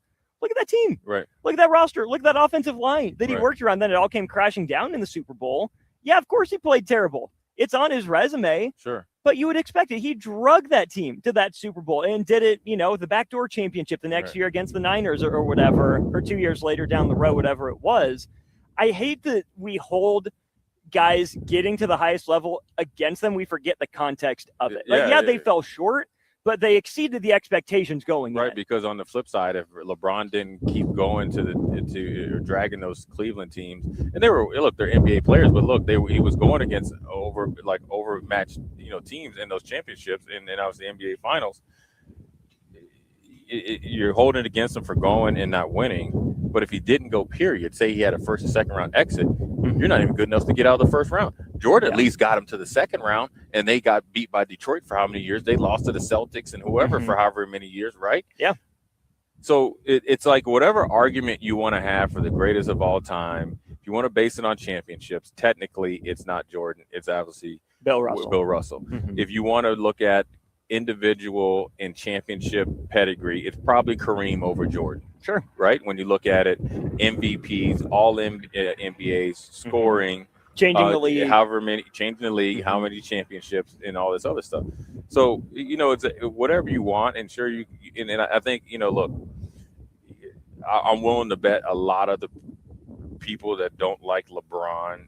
A lot of it has to do. I don't even know what he's done politically, but a lot of that stuff is into it. But again, back in the 80s and 90s and early 2000s, it was a death sentence for guys to speak out. When they wanted Jordan to speak out and stuff like that, he's like, hey, look, I always want to get my money. Now, if LeBron just said, I wanted to get my money, or Steph said, I just want to get my money, I don't care where it goes, right? Then you'd be persecuted and prosecuted. So, look, LeBron's got a big decision to make. I think LeBron, like Jordan, right, will be much appreciated and put at a higher level once he's done once he's done playing. And same with Steph Curry. I never thought I would see somebody be able to shoot the ball as freely and as easily and really dominate the game from beyond the three-point line like Larry Bird, and Steph Curry has done it. Even though the rules are different, it's a way different game. It's a lot easier to score. I'm sure that'll come up, and when to knock down LeBron and his points and all this other stuff, it's no different in football. I will tell you this, and this has to do like a little bit personal. Like, okay, so like when my dad played, the game was different. First of all, they played 12 to 14 games, right? And so they never played they played 16 late in his career. And the running backs then were more or less fullbacks. The game was more controlled. It was a slower game. Whereas, and then you look at the receivers, great comparison, Michael Irvin to these guys in this modern day. Michael Irvin has 3 championships, or he got maybe 800 plus or maybe 1,000 yards, but you weren't getting off the line of scrimmage. No. And now you can't touch anybody. It's not even 5 yards. It's 3.5 yards. It's pass interference. And so the ability to run for 10,000 yards, catch for 10,000 yards, it's throw for 30,000. 30,000 is easier now in this day and time. That's just because, like when the NBA changed, they didn't want NBA finals anymore, where it was like 86 to 75. They wanted more up the 90s and the 100s. So you have to change the rules. And look, and you change the benchmark of what do you want. If you talk about championships and LeBron didn't get it, well, then it goes Jordan, Kobe, LeBron. If you're looking at an overall player, it's hard to put those two in front of him. If you're looking at a scorer, as good as Kobe was, he's nowhere near Jordan was, right? And so Jordan is by far the most prolific scorer of all time, and he can lock you up on defense, and he had the mentality, and he has great leadership skills in his own way. But you talk about leadership, then you might have to look towards Magic Johnson and Larry Bird. It's all whatever you want. And if you want the consummate winner that sacrificed the most for his team and franchise, it's 1,000% Bill Russell. If you want a guy that's kind of close to LeBron, that was able to take a small market franchise to the highest peak, Kareem Abdul-Jabbar, LeBron. Cleveland, Milwaukee at that time. And then go to the bigger city, which obviously the Cap went and did. So it's all kind of what you like. But I'll tell you what, if I needed a deadline and I covered the NBA, I just write a LeBron hit piece, because you got the biggest mouthpiece out there in Stephen A. Smith that personally doesn't like LeBron.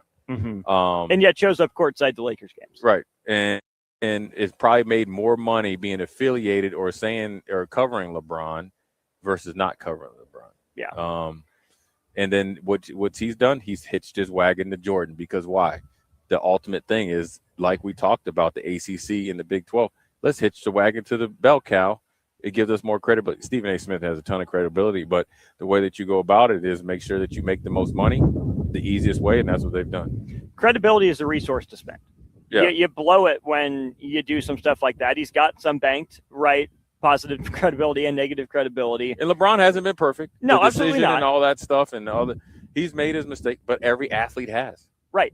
And it's both part of the struggle of being a player of his caliber, and yet also unfair that we compare 41-year-old LeBron to 31-year-old LeBron. Right. Or 41-year-old LeBron to, 27-year-old LeBron back in Miami. I believe maybe his second Cleveland tenure. I think it was Miami, though, when he was in his athletic prime, such as it were, why do we still expect LeBron James to be that dude? No one's done what he's done in the playoffs at this age. He's scored more points this postseason at 41 than all other players age 41 combined in NBA history. Why don't we focus on that as opposed to, LeBron at 41, he's not the same player he was at 28. Right. You don't say. Right. Who could have seen that coming? Everybody age is different, and I think it's, it's part of the job.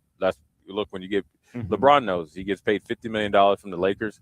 It's going to come with a ton of criticism. He's taken that on the shoulders, and he's answered the bell as many times as he's made possible. He's done a lot of things obviously off the court that are commendable. He's actually hasn't had, besides his decision, and maybe I don't know what the other one is, but definitely the decision how he handled that was probably his biggest, check mark in the wrong box. But as far as off the field or off the court drama, compared to Kobe, Magic, Jordan, anybody else, he's squeaky clean. And so, and also the expectations on him as an 18-year-old has never been on any other 18-year-old ever in NBA history. Maybe in sports history. Sports history. Look, football, you ain't going to get it because you can't go from high school to pros. As LeBron was supposed to be the second coming, it was very, very close, if not exceeded that. LeBron James exceeded expectations more than even like Bryce Harper did. From the Nationals, right. And consistently too. Right now, Bryce Harper's been bad by any means, right? Bryce Harper's turned himself into a superstar. Right. He's not the LeBron James of baseball, which is even more of a testament to King James. Maybe Shohei coming over, but even he was Shohei older. wasn't expected to be that. He played some professional baseball over, and he was older. In Japan. Yeah, he was older. He's already a professional, but I'm just talking about this the aura and the hype and the comparison and all that, and LeBron has exceeded that right from the get-go. That he has.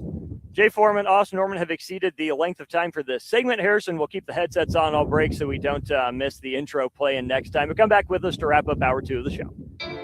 You're listening to Old School with Jay Foreman and Austin Orman. Download the mobile app and listen wherever you are on 93.7 The Ticket and theticketfm.com. Are you looking for a fresh new hangout spot? Let me tell you about Liquid Assets Sports Bar, where Mondays mean new weekly drink and food features. With 23 taps, a full lineup of cans and bottles, and 40 TVs blasting every sports package out there, you'll never worry about missing a play. Savor high-end spirits at their stylish top-shelf bar, enjoy a healthy menu, family-friendly atmosphere, and catch all of your favorite teams every day. Doors open daily at 11 a.m. Liquid Assets Sports Bar, located at 2755 Jamie Lane in South Lincoln. At Planet Fitness, we know how important it is to take care of both your mind and body. That's why now through May 15th, all new members get free massage amenities all month long, so you can reset, recover, and leave feeling stronger than when you came in.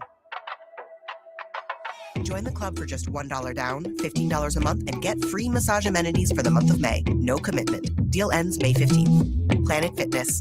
We're all strong on this planet. See club for details. Bauer Underground has been serving local contractors and utility contractors all across the state since 1997. When you see the black and white trucks, you know that the best workers in the business have arrived. Bauer is currently looking for equipment operators, laborers, diesel mechanics, and aerial linemen. Join the brotherhood built on hard work, authentic people, and a pedigree of success. They're offering top-notch benefits, a matching 401k, and a $600 per year clothing allowance. Bauer Underground, a family-friendly company with plenty of room for advancement. Hey there, this is Paul Scheel, owner of High Electric. I want to thank our friends and loyal customers and introduce High Electric to those looking for a new electrician. We've been serving the Lincoln and Omaha area for over 30 years, from design to install, upgrades, and repair. If you are a homeowner or a small business needing some electrical work, call us at 402-466-6606 or check us out at hyelectric.com. We look forward to hearing from you. Fight fans! Dynasty Combat Sports returns to the Pinnacle Bank Arena on Friday, May 15th for an action-packed night of cage fights. In the main event, UFC veteran Derek Minner makes his bare-knuckle MMA debut against Eduardo Peralta. In the co-main event, undefeated bare-knuckle boxer Nate Morrow faces Missouri's Ira Lukowski, plus Lincoln favorites Sean Lindgren, Jeremy Small, Victor Badola, and Camden Golden. All part of a stacked 16-fight lineup. Tickets on sale now at Ticketmaster or the arena box office. Fight card subject to change.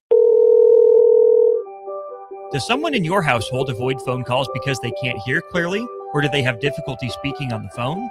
Nebraska offers a solution. The Nebraska Specialized Telecommunications Equipment Program, or NSTEP, provides financial assistance for specialized devices like amplified phones, captioned telephones, smartphones with Bluetooth pairing to hearing aids, and speech-generating devices. If you're a Nebraska resident with a certified hearing or speech disability, you may qualify.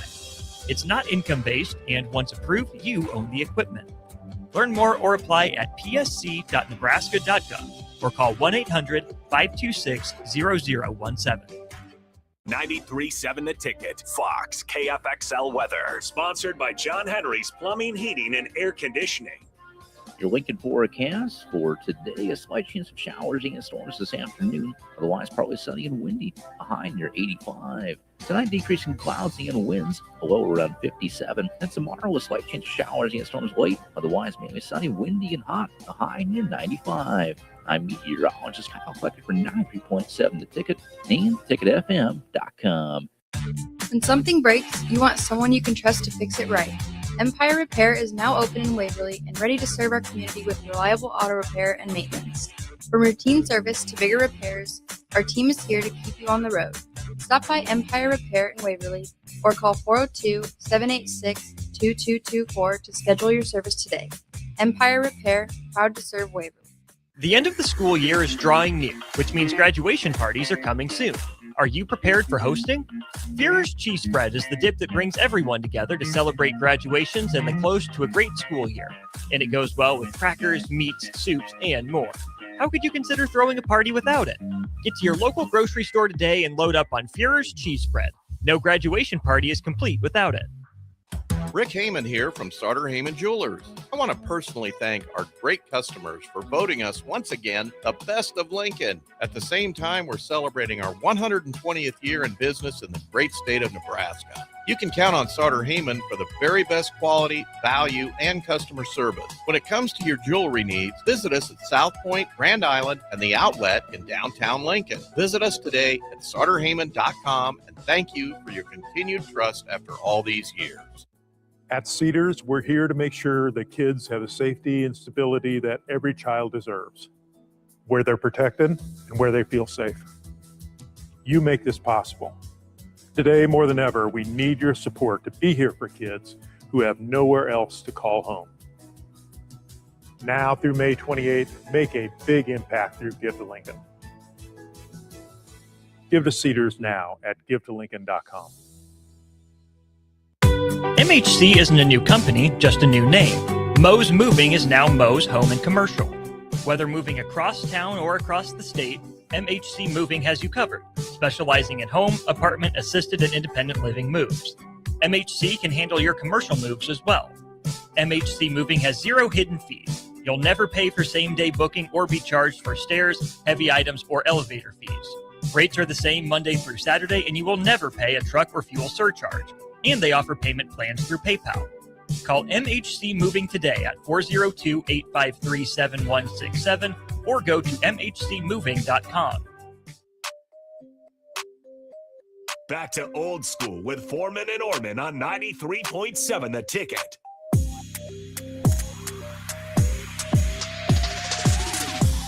Welcome back in. Short segment or wrapping up hour 2 of Old School. Austin Orman, Jay Foreman with you. Brought to you by the good folks over at Graham Tire Company. Really appreciate everything that they are doing for us. Jay, this is going to be shocking.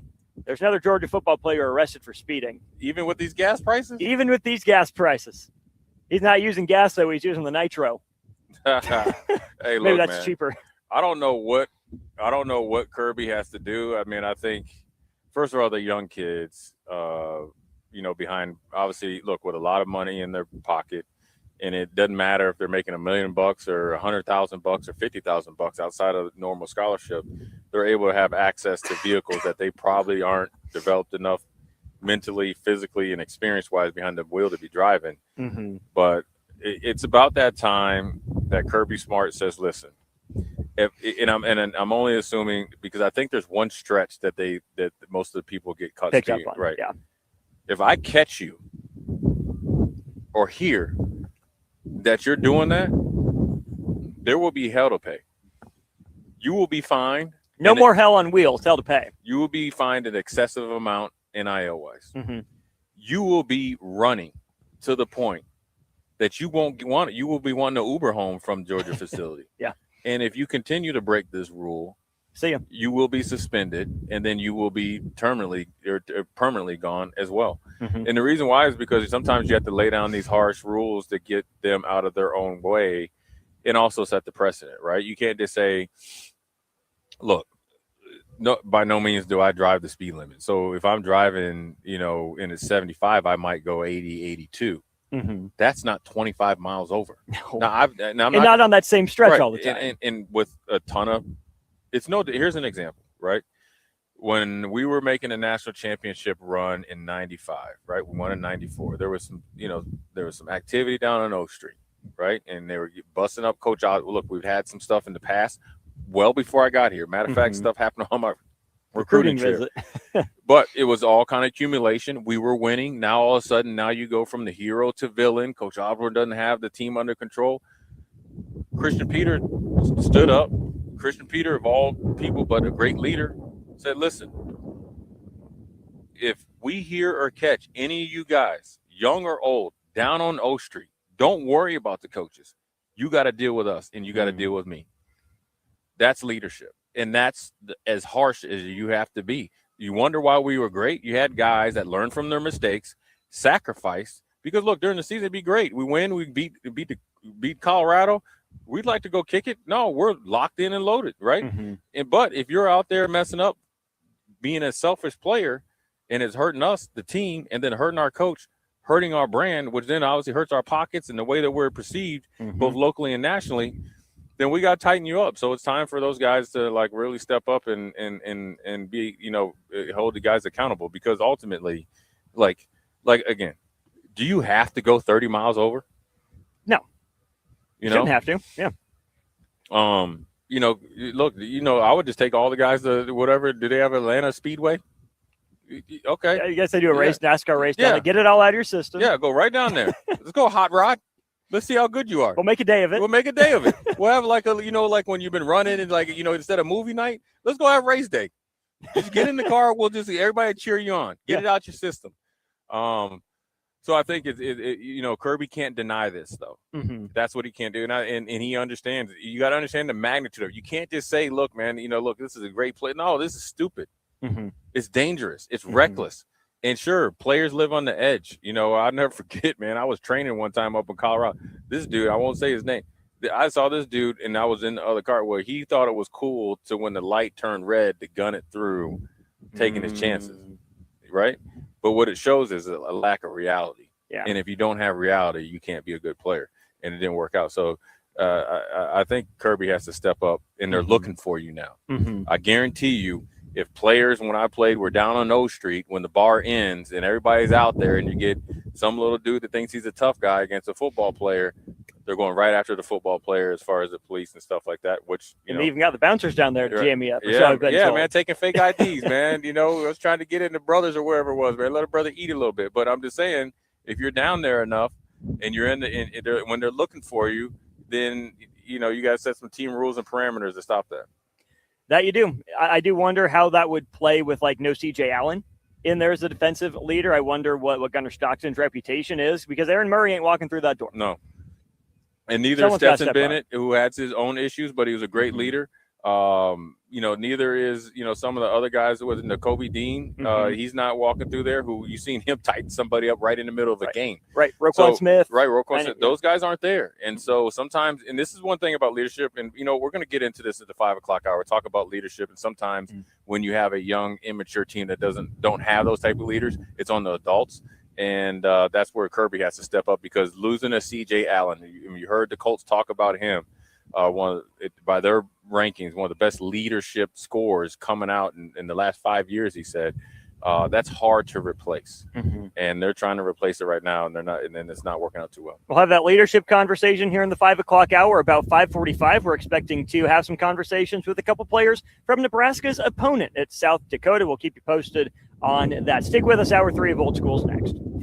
This is Lincoln's home for sports talk on the FM dial. Also online at theticketfm.com. On the internet. KNTK FM Firth, 93.7 The Ticket. Watch Old School live on Facebook, YouTube, or Twitch. Old School with Foreman and Orman on 93.7 The Ticket and theticketfm.com. Graham Tire presents life's greatest adventures. Okay, take the worm, put it on the hook. Now bring your pole back and throw it forward. And just let the fish come to you. I got a bite!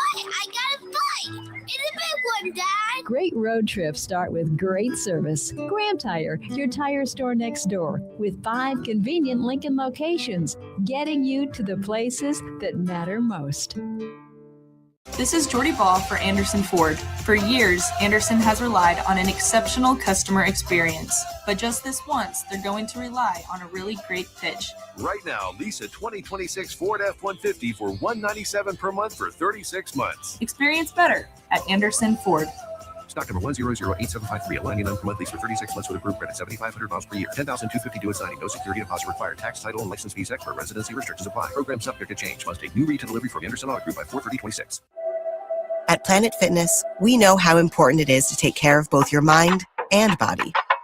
That's why now through May 15th, all new members get free massage amenities all month long, so you can reset, recover, and leave feeling stronger than when you came in. Join the club for just $1 down, $15 a month, and get free massage amenities for the month of May. No commitment. Deal ends May 15th. Planet Fitness. We're all strong on this planet. See club for details. 93.7 The Ticket. Fox KFXL weather. Sponsored by John Henry's Plumbing, Heating, and Air Conditioning. Your Lincoln forecast for today: a slight chance of showers and storms this afternoon. Otherwise, probably sunny and windy. A high near 85. Tonight, decreasing clouds and winds. A low around 57. And tomorrow, a slight chance of showers and storms late. Otherwise, mainly sunny, windy, and hot. A high near 95. I'm meteorologist Kyle Flecker for 93.7 The Ticket and TicketFM.com. Are you looking for an exciting new way to put your skills to work? Explore new career options in the fintech industry at Currency, a Sandhills global company. We offer full-time positions in financial sales, compliance, operations, and other fields. We also offer a 4.5-day work week, an attractive benefits package, and opportunities for advancement. Put your motivation to work and grow with us at Currency. Visit gocurrency.com/careers to learn more. Several irrigation contractors in Lincoln go out of business every year, leaving sprinkler system orphans. begging for service. The folks at Judson Irrigation shed a tear for these little fellas. They've been coddling these orphans for more than 40 years. From redesign, repairing, replacing, and restoring, remember the Judson Irrigation Orphanage. Call the Judson Irrigation Orphanage 402-420-6277 or judsonirrigation.com. Does someone in your household avoid phone calls because they can't hear clearly, or do they have difficulty speaking on the phone? Nebraska offers a solution. The Nebraska Specialized Telecommunications Equipment Program, or NSTEP, provides financial assistance for specialized devices like amplified phones, captioned telephones, smartphones with Bluetooth pairing to hearing aids, and speech-generating devices. If you're a Nebraska resident with a certified hearing or speech disability, you may qualify. It's not income-based, and once approved, you own the equipment. Learn more or apply at psc.nebraska.gov or call 1-800-526-0017. It's the best time of the year to order a new John Deere air seeder during Landmark Implement's Early Order Program. Take your seeding performance to the next level with John Deere's advanced air seeding technology. Achieve precise seed and fertilizer placement. With innovative openers and section control, you can maximize efficiency and reduce input costs. Now is the time to lock in the best price of the year during Landmark Implement's Air Seeder Early Order Program. Contact your local Landmark location for details and experience the Landmark difference. Rick Heyman here from Sartor Heyman Jewelers. I want to personally thank our great customers for voting us once again the best of Lincoln. At the same time, we're celebrating our 120th year in business in the great state of Nebraska. You can count on Sartor Heyman for the very best quality, value, and customer service. When it comes to your jewelry needs, visit us at South Point, Grand Island, and the Outlet in downtown Lincoln. Visit us today at sartorheyman.com, and thank you for your continued trust after all these years. The end of the school year is drawing near, which means graduation parties are coming soon. Are you prepared for hosting? Führer's Cheese Spread is the dip that brings everyone together to celebrate graduations and the close to a great school year. And it goes well with crackers, meats, soups, and more. How could you consider throwing a party without it? Get to your local grocery store today and load up on Führer's Cheese Spread. No graduation party is complete without it. Hey USA, it's your 250th birthday, and Amigos brings the party. The Yankee Burrito is back. And what's more American than a hot dog? In a crispy tortilla. This summer, the All-American Twist is back too, for just $3.99. There's festive layers of red slushy, white soft serve, and blue slushy with whipped cream and a cherry on top. Celebrate freedom, flavor, and fun in every bite with a Yankee Burrito and All-American Twist, only at Amigos. When tacos and quesadillas join forces at Amigos, something seriously delicious happens. Quesadilla tacos. Crispy on the outside, gooey on the inside, folded taco style, and stuffed with bold seasoned flavor. It's like your favorite quesadilla and taco teamed up for the ultimate spring fling. With Tex-Mex, chicken, supreme, or steak, Amigos has a quesadilla taco for everyone. So hurry in. This tasty collab is here for a limited time only. Get the ultimate flavor fusion with quesadilla tacos at Amigos. When something breaks, you want someone you can trust to fix it right. Empire Repair is now open in Waverly and ready to serve our community with reliable auto repair and maintenance. From routine service to bigger repairs, our team is here to keep you on the road. Stop by Empire Repair in Waverly or call 402-786-2224 to schedule your service today. Empire Repair, proud to serve Waverly. Coming at you live from the heart of downtown Lincoln. This is Old School with Foreman and Orman. Nebraska Football Hall of Famer Jay Foreman. Here's Coy Detmer dropping straight back in the pocket. Rifles a pass. It was tipped. It's picked off by Foreman. He's at the 15, 10, 5. He'll score! Foreman got it, and it's touchdown Huskers. Black Shirts answer the call one more time. And Austin Orman. Old School with Foreman and Orman is sponsored by Graham Tire Company of Lincoln. Your tire store next door with 4 Lincoln locations. Old School with Foreman and Orman on 93.7 The Ticket and theticketfm.com. What up, we're back. Jay Foreman, Austin Orman, Old School. We're not at O Street. We are over here we are here with Nebraska softball about to host the regional. We are brought to you by Graham Tire, serving the Midwest for 75 years, 4 Lincoln locations. Look them up, Graham Tire of Lincoln. grahamtire.com. Tell them Austin and Jay sent you. Like, we went over there and they took good care of us. Great people, great service, and obviously great tires. They can also take care of your car and truck needs as well. So we appreciate Graham Tire supporting us as we move along in this blistering Thursday, but a great weather, great vibes. The day before domination for the Huskers. We had a little bit of football talk. Austin talked about leadership and what you need to do, and I was going to say this, and then we're going to get into what we weren't able to finish yesterday as far as what Nebraska could do, maybe scheme-wise and personnel-wise, to be innovative in their own way. Yes. But first, as far as leadership goes, I will tell you this, being a part of some really great teams here, being part of some really good teams in the NFL, I played with Hall of Fame players, played with guys that were eventually going to be Hall of Fame players, and Andre Johnson. I'm assuming Eli Manning is going to be a Hall of Famer. He's the Manning, he's going to get in there. So, but did I play with Michael Strahan? I played with really great players like Tiki Barber, Jeremy Shockey. Played with other great players. Played with David Carr. Saw the difference in what works and doesn't work. What works at the NFL level, professional football. What I think college football is. Is sometimes you have great leadership. We talked about C.J. Allen. We talked about Raekwon Smith. We talked about some of those guys. You talk about the leadership that have been around here at times in Nebraska, the Tommy Frazier's and the Amir Abdullah's and those type of guys, Jason Peters, Grant Wistrom's, and guys like that, Aaron Graham's, and all the great leadership that we've had over the years.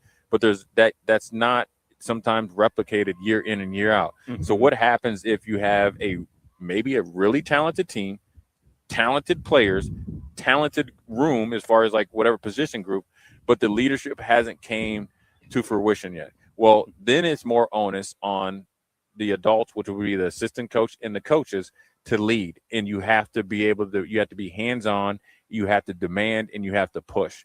Gino Amara, or Gino, Coach Gino, I always kill his last name. Oriema talked about, he's had 2 players come through his program that were ready-made and self-starters. 2. That's not a lot. Right. He said every great player has to be pushed, has to be developed, has to be prodded and shoved in the way that they might, normally push back on. And so when you talk about Georgia, you talk about, maybe referencing, you kind of look back on Nebraska's team, maybe they needed more adult supervision, right? Maybe you need more guys around to really push them and show them the way. That's why I think you saw a drastic change in some of the guys they went and got in the portal. Older, more established players, guys that may be more invested. You look at the quarterback, you look at Chambliss, the linebacker. You look at maybe Jones. You look at the offensive line. Foster, the middle linebacker. You look at guys that are probably more identified as football guys. Nothing against anybody else, but then those guys you can kind of say, okay, let's watch them work. Let's watch them lead. Let's watch them obviously curtail and bring people along. That's what good leadership is. That's what you talk about Georgia. When you lose a C.J. Allen, that could really – I call those type of players like Andre Johnson. I call him E.F. Hutton. Homeboy didn't speak for the first year he was there. But we were about to play a game. When he spoke, everybody listened. And then it was off to the races from there. He was a quiet leader. He knew when he spoke, everybody respected him.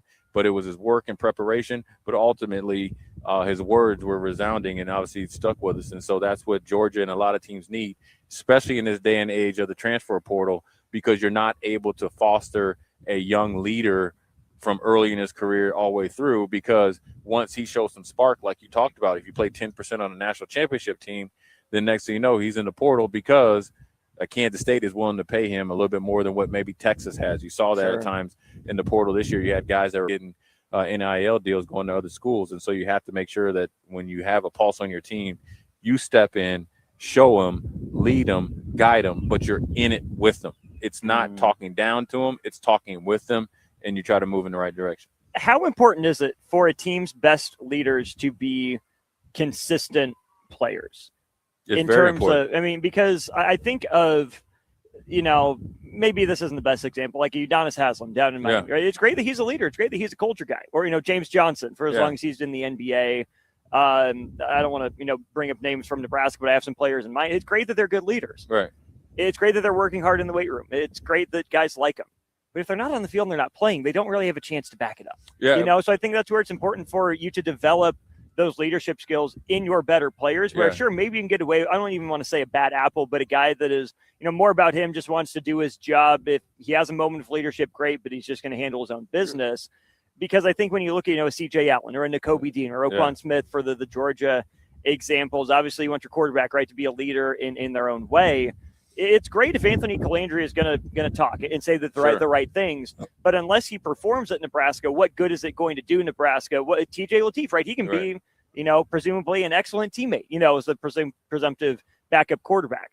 But if T.J. Lateef is the best leader on the team and he's the backup quarterback, how much good does that do Nebraska if he's not actually the starter? Man, just for a couple examples. That's a great point and great question and a great example. It's like I think you have to have a mix, man. I think you got to have your obviously you want your best players to be your hardest workers, right? And the ones that obviously hold themselves accountable to a level that it's hard for everybody else to reach, and you want everybody to reach it, right? And so then that's how you're able to kind of it grows that way. But then you can have some players that are really good leaders and they might not play. I always talk about Clint Brown. He was a really good leader, but didn't play because Troy Dumas was our star linebacker at that position, but he was a really good leader. So you have to have it's just a pecking order, man. You know what I mean? And so some guys are your vocal leaders. Some guys lead by example. Some guys are a little bit of both. And some guys are just those glue guys that bring everybody together. You know what I'm saying? Sure. So in a football team, in a football environment, in a locker room, it's like that. It's no different. You talked about Haslam with Miami. He's a guy that knows the Heat culture. He can speak the player. He can speak to the players through the coach's eyes. He knows the coaches, and he's a good go-between. Yeah. So if Austin has an issue or LeBron has an issue, he can go straight to Pat Riley. He knows it's something serious because he knows Haslam handled it if it was something small. And then you had great leadership around that. Dwayne Wade had to learn. So he kind of showed Dwayne Wade what it was like. And then Dwayne Wade was the alpha. LeBron came in and learned underneath him. And so it was the pecking order. Well, that's even interesting to use that example, too, because think about where Eric Spoelstra started his career, grinding film in that room. He was part of the fabric of that organization as well. He didn't just come in as a free agent.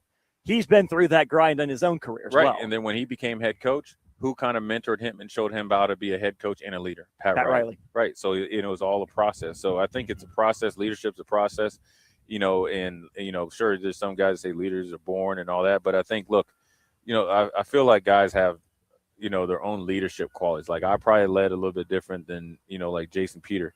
But Jason Peter always been a leader, right? But then as he became, a better player, comfortable in that role, it just skyrocketed. Jason Peter and Grant were two different types of leaders, right?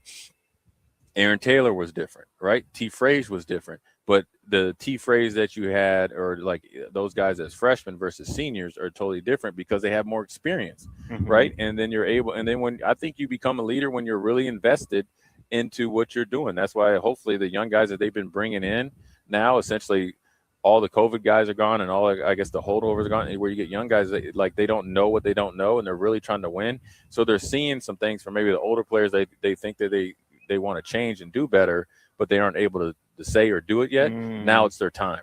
So this is the time. This right now, from essentially from April all the way till when camp opens, this is where your leaders are shaped and born, and they have to really ring out or show true throughout the whole season. And that's what you want. And it's the hot days, it's the boring days, it's the monotonous days. It's, like I said, doing things with and around your team that you're not getting instant gratification. It's a long-term investment. Is there the dynamic, maybe just within each room, whichever room you want to take, where there's, let's say, the best player is the leader of the room, right? He's a good leader, sets a good example, works hard, is not afraid to, demand but not demean, like you were talking about before. But then is there maybe in that pecking order, maybe you're the backup quarterback, you're the third string running back where you'll get a couple snaps here and there, but you're not on the field, where it's more on you to be more that mentor role than the leader role? Because I don't want to say, like, a starting quarterback has too much on their plate. Like, still probably a good teammate in a lot of cases, but is busy with the film, is busy with extra game planning meetings, is busy watching, or getting more work done, whatever it is, to where, they'll answer every question and talk to the third string guy or the fifth string guy, whatever it is. But it falls more to maybe the backup quarterback or the third string kind of organizational depth culture guy to be the one to share more of the notes, to go more in depth with conversation, to watch more of that film rather than the quote unquote superstar. Right. Yeah. Sometimes, some guys, look, everybody has can only carry so much load. Right. Sure. And that's where you have to have really good coaches and teammates to understand what my weaknesses are. That's part of a room. Like I mentioned, I came in, Troy Dumas was a guy, he was real quiet, but, obviously when he played, he was great, right?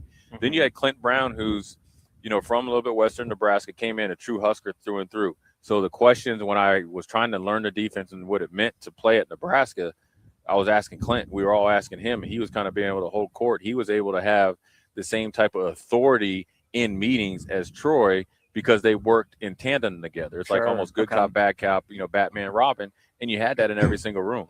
Before Christian and Jason, I think there was like Kevin Raidmakers and all those guys, Terry Keneally, and so it kind of just went down, and then when they rose up, then there was other guys, and so that's where you're able to reload, and then instead of rebuilding, and so that's where you have some guys that just want to go and work hard, be leaders by example, say little, do a lot, and then you have to have somebody that's counteract that, and then the person that is the vocal piece, he has to be productive in his role as well. I think who's the quarterback that was he transferred in and won a couple national championships last year for Nebraska. He was probably that, where it was Jalen Gramstead. Right, Gramstead. So that was him, where, obviously wasn't going to play over Dylan. TJ Lateef was pushing Lateef.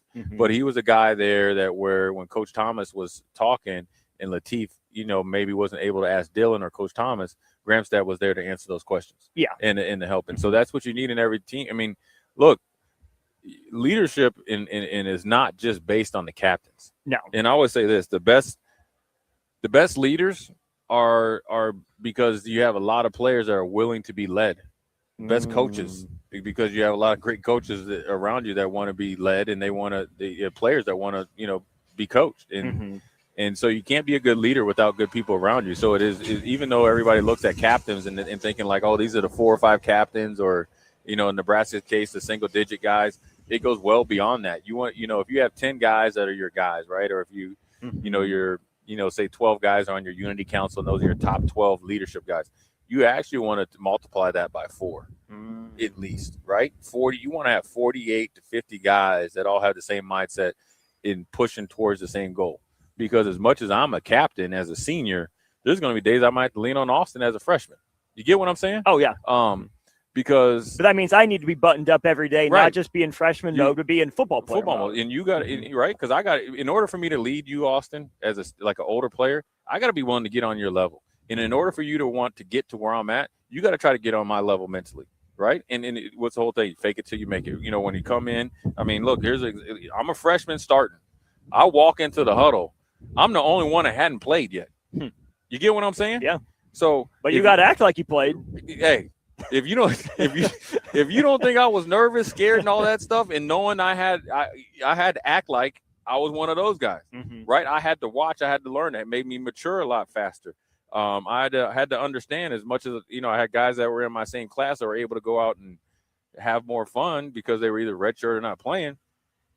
I had to be in the dorms. I was over there in Able dorms, wherever that is. Yeah, you know what I'm saying. And so it's over there. That way. Yeah, and so there was things I was not able to do, but you had to act like you were upperclassmen, and you had to have good leadership around. I always talk about Phil Ellis. You know what I'm saying, and he was a big part of my success, especially early, because he took it upon himself to make sure the young pup was in the right position, make sure that I was mentally still confident, and staying with it, because he knew he needed me as much as I needed him. I needed him more than he needed me, but he also knew in order for us to win a national championship, he gonna have to carry a little bit more. That's leadership. Nobody talks about Phil as. I call him Dr. Death. He doesn't like the name. He's a good dude. Phil's great. Phil's a great dude. I call him Dr. Death. He's one of my favorite players to play with, or that I played with. But he was a tough kid, local. He's from, I think, Grand Island, and he knew how to play. But I'm a freshman out there. He's out there with me, and it came a thing that he would make sure that I knew what I was doing. But he would tighten me up too. Like he knew, hey, look. Don't make dumb mistakes. We're at game 6. You're not making freshman mistakes anymore. You're slapped up now. I got slapped upside the head plenty, and he was heavy-handed too, man. He wore tape with his hand. So it's just part of the deal. And Nebraska, just like a lot of teams, because everybody is. This is the great thing about the portal, which gives Nebraska a chance, a better chance than what people give them credit for. Everybody's starting over at the beginning of every season. No matter if you're bringing back 85% of your productivity, you lost a lot, and there's a lot coming in through the portal. It's not the same team. You get what I'm saying? No. So everybody starts at 0. So the leadership that you're forming in the hard days and through the times that you're spending together could really pay off if done well. And then I think there's maybe a 0+. Yeah. For the offense where there's maybe a little bit more continuity in the skill position ranks in terms of just guys that have been around it, receiver, running back, tight end specifically. Everyone's at 0 because guess what? New offensive line coach is going to change things. The head coach knows he's the same. For defense, the 0+ guys you would think would be, like a McDougal or like a Chambliss that came in with Rob Orich that you would think he trusts and is going to lean on. Is an upperclassman like Foster, who's been a linebacker in charge of communicating and leading a room before, where, you talk about winning up front, right? Defensive line, a lot of guys that have been here, a lot of guys that haven't. But I think there's a lot of those 0+ guys in the second and third levels for that defense. Yeah, they got it, and they got to get you in and out of winning plays. And then, when Rob Orich comes in here and he brings 2 of his guys that he trusts, and if we're very, very productive with him at San Diego State, it really trims the fat a little bit. Let's take a quick break, come back, because we're gonna double down on that. We're gonna have a quick segment, then we're gonna have some South Dakota players over here, hopefully, before we put a bow on this. Jay Foreman, Austin Orman, Old School. We'll be right back. You're listening to Old School with Jay Foreman and Austin Orman. Download the mobile app and listen wherever you are on 93.7 The Ticket and theticketfm.com. The end of the school year is drawing near, which means graduation parties are coming soon. Are you prepared for hosting? Führer's Cheese Spread is the dip that brings everyone together to celebrate graduations and the close to a great school year. And it goes well with crackers, meats, soups, and more. How could you consider throwing a party without it? Get to your local grocery store today and load up on Führer's Cheese Spread. No graduation party is complete without it. Are you looking for something different for lunch or dinner in Lincoln? Big 8 is now open at 1226 P Street, serving seafood boils and Asian cuisine. Get your hands messy with fresh, flavorful seafood boils, hot, cold, and made to share. Or enjoy classic Chinese and Asian dishes, perfect for lunch, dinner, or a night out with friends and family. Big flavors, generous portions, and a brand new dining experience. Big 8, now open in Lincoln. Several irrigation contractors in Lincoln go out of business every year, leaving sprinkler system orphans begging for service. The folks at Judson Irrigation shed a tear for these little fellas. They've been coddling these orphans for more than 40 years. From redesign, repairing, replacing, and restoring, remember the Judson Irrigation Orphanage. Call the Judson Irrigation Orphanage 402-420-6277 or judsonirrigation.com. MHC isn't a new company, just a new name. Moe's Moving is now Moe's Home and Commercial.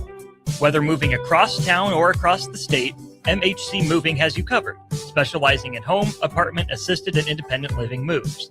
MHC can handle your commercial moves as well. MHC Moving has 0 hidden fees. You'll never pay for same-day booking or be charged for stairs, heavy items, or elevator fees. Rates are the same Monday through Saturday, and you will never pay a truck or fuel surcharge. And they offer payment plans through PayPal. Call MHC Moving today at 402-853-7167 or go to mhcmoving.com. MWR, a local company of Lincoln, is proud to announce they are able to offer their own post-frame building packages in metal to anyone desiring a building, whether you're a contractor or a DIYer. They can install your building as always, and they offer multiple different rib profiles and loads of color options, including the wood grain metal at great competitive prices. You can inquire at mwrbuildingandfence.com or just draw your desired building and submit it in their Contact Us page, and they'll get back to you.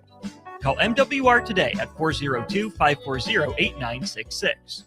At Parkview Animal Hospital in Lincoln, it's not just their professional care that sets them apart, but their warm staff and state-of-the-art facilities. Whether it's for a routine checkup or a comprehensive medical procedure, at Parkview, your pet isn't just another number, but a valued member of their caring family. Visit them at pahlincoln.com today and in person just south of 14th and Pine Lake Road. Parkview Animal Hospital, your pet, their passion for happier, healthier, furry friends. Rick Heyman here from Sartor Heyman Jewelers. I want to personally thank our great customers for voting us once again the best of Lincoln. At the same time, we're celebrating our 120th year in business in the great state of Nebraska. You can count on Sartor Heyman for the very best quality, value, and customer service. When it comes to your jewelry needs, visit us at South Point, Grand Island, and the Outlet in downtown Lincoln. Visit us today at sartorheyman.com, and thank you for your continued trust after all these years. 93.7 The Ticket, Fox, KFXL weather. Sponsored by John Henry's Plumbing, Heating, and Air Conditioning. Your Lincoln forecast for today, a slight chance of showers and storms this afternoon. Otherwise, partly sunny and windy. A high near 85. Tonight, decreasing clouds and winds. A low around 57. And tomorrow, a slight chance of showers and storms late. Otherwise, mainly sunny, windy, and hot. A high near 95. I'm meteorologist Kyle Flecker for 93.7 The Ticket and TicketFM.com. Empower a child today with the Teammates Mentoring Program by building a relationship based on strengths and chart a brighter future 1 week at a time. Find out how you can be a mentor by visiting LincolnTeammates.org. Become what you needed as a kid by joining the Teammates Mentoring Program today. It's the best time of the year to order a new John Deere air seeder during Landmark Implement's early order program. Take your seeding performance to the next level with John Deere's advanced air seeding technology. Achieve precise seed and fertilizer placement. With innovative openers and section control, you can maximize efficiency and reduce input costs. Now is the time to lock in the best price of the year during Landmark Implement's air seeder early order program. Contact your local Landmark location for details and experience the Landmark difference. At Cedars, we're here to make sure that kids have the safety and stability that every child deserves, where they're protected and where they feel safe. You make this possible. Today, more than ever, we need your support to be here for kids who have nowhere else to call home. Now through May 28th, make a big impact through Give to Lincoln. Give to Cedars now at givetolincoln.com. If you're seeking a career with a growing company, Gaina Trucking and Excavating is hiring and looking for additions to their team. Gaina Trucking has a strong team culture, competitive pay, 401ks, and benefits like health, dental, and vision. Drivers are guaranteed 40 hours per week, even in the winter months, and are home every night. Start your career today at Gaina Trucking and Excavating. Apply today at GainaTrucking.com. Back to old school with Foreman and Orman on 93.7 The Ticket and theticketfm.com. What up, we're back. Jay Foreman, Austin Orman, old school and new school way. We are coming at you live from Bowlin Stadium over here, pre-Nebraska against South Dakota tomorrow at 5:30 p.m. on ESPN+. But we are coming at you live right now, talking a little bit of Huskers leadership, but also we alluded to it before the last segment that what could Nebraska do schematic-wise, personnel-wise, to be a little bit more or maybe a little bit more innovative their own way, right? And they do it some, right? And I think one of the things that you got to look at your personnel, what you could do versus who you're playing. One of my biggest suggestions, Austin, is and I'm big on trying to win in between the hashes, right, or in between the numbers. Mm-hmm. A little bit more 13 personnel based on what Nebraska has coming back personnel-wise, right? And the scheme could be multifaceted, right? And when you look at Lindenmeyer, Carter Nelson, I'm just going off what, assume that it's going to be the depth chart, right? Lindenmeyer's the starter, Carter Nelson is number 2, and then Bonner, which looks like he's going to come back healthy. And then you could probably mix in some other guys there as well. But those 3 in 13 personnel, or you could dice it up as 22 personnel, could be more like what Stanford used to be with Jim Harbaugh. And obviously, well, you had Andrew Luck, which obviously was the X factor, but you're able. The reason why that's important from a defensive perspective. But Toby Gerhardt, Christian McCaffrey, and Kobe Fleener, Zach Ertz. Right, all those guys, and some of the guys that we don't even know that played in the NFL. In the they have a good receiver too. They did. They had another really good tight end. Remember, he was like 6'6", and like 225, 240. He played for Philly. Yeah. And the reason why I think 13 personnel, or the illusion of 13 personnel, would be huge. Number one, defensive coordinators generally come with big packages, right? So that could be if you're, if a defensive coordinator, if you usually run what's a nickel 4-2-5, you're going to come with a big 4-3 or 4-2-5. That means you're going to have a linebacker playing the nickel position, right? So now you're thinking more rundowns. Now you might be able to have a athletic ability advantage as far as Bonner against the linebacker, Carter Nelson against the linebacker, Lindenmeyer being what he was to Dylan Raiola early in the season, your emergency outlet. Then you think that you're able to maybe create some numbers advantages in the run game. You talk about toss cracks, you talk about some counters. You're able to pull 1 or 2 of your tight ends and running your counters inside. Don't have to worry about pulling your linemen, even though they're more athletic this year. And then also what that does for Calandria, who's, at 6 feet or below 6 feet, and you have still young, inexperienced even though a lot of potential athletically gifted running backs, you can dictate the box, right, in the coverage, so it makes their reads a little bit clearer. It made Calandra able to operate, I guess, on his own and off the cuff, because he's able to dictate the coverage in the motion, and then he was able to read faster. So if he wants to get you in and out of a pass play or into another run or pass play, it really works out well. Based on those guys' performance, they got to win, though. That's the important part, yeah. and that's where obviously win at every position, right? Just win your rep. But I think if we take this from the outside in, whether it's an Isaiah Hunter or Ja'Cory Barney or Quasi Gilmer, insert receiver here, Quinn Clark, whatever, win. Yeah. You know, you're on an island. It's just you. Right. Go win your one-on-one. Beat this guy. Whether it's, oh, I have to block my butt off this play because the next time we're coming out and throwing it, Right. but this guy doesn't know that. Or it's, hey, this looks like run. I'm the one guy out here. I know I got other guys going out, but I'm the option. Yeah. I'm the target. I got to win those first, 3.5 yards, 5 yards, like you said. Then you get into Janiron Bonner. What does he look like off of injury? Carter Nelson, what does he look like in maybe an expanded role? Can Right. he be, nasty enough as a blocker to set up that mismatch? Luke Lindenmeyer, has he expanded or improved his game with whatever that is? Because when you say you have to win, I'll take it a step further. You have to punish. Right. If teams are going to go big, you have to punish the mismatch. Right. When you get your rink mask against Zach Edey, right? Rink mask has to be good. Right. That is your advantage. The other side of that is I wonder how much teams would make Nebraska prove they're willing to stick in that 13 personnel that you're talking about, because it hasn't been Dana Holgerson's calling card Right. by any means. And there's a bunch of NFL dudes in the Big Ten. You look at maybe the defining matchup of last year in the NFL, it was the Seahawks being able to stick in their base 4-2-5 Right. stuff against the Rams 12 and 13 personnel. Right. Because Seattle had long, rangy, tough defenders that could beat the offense, they didn't have to sacrifice, putting one of their better DBs on the field and going to a linebacker that maybe Right. they didn't trust as much. And so if Nebraska's not able to punish and make other teams go big, if they can stick in, their 4-2-5 and stay lighter, any advantage Nebraska wants to create is automatically mitigated. Yeah, for sure. I mean, the more that you can do, and guys, like you said, have to win. And you talk about Quinn Clark, and I know Calandra talked about him. Look, he's their biggest receiver. He has he probably has the most upside out of all of them. I mean, walking around 6'5", 6'6", can legitimately take the top off of defense. Got to be a little bit more consistent, winning the 50-50 balls. But you saw him made a magnificent catch in the spring game, and he's been, ever since he's been on campus, he's been, he's like, all right, that dude can play. And every year he's gotten better. And he's a heck of a blocker as well. So that adds another wrinkle to it. So if it's not Bonner, if it's not Nelson, you can have two tight ends with the Quinn Clark, with a Hunter. And Quinn Clark can block a guy. He can block a little DB, and he can punish him. You're talking about punishing him.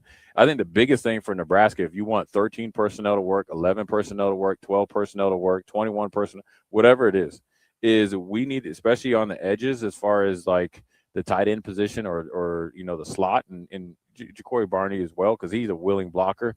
I think if we take our percentage of I call them all shucks plays, like you miss, like my bad, my bad. Mhm. You get your my bad plays down 50% from last year, then you see the offense productivity improve by 60-70%.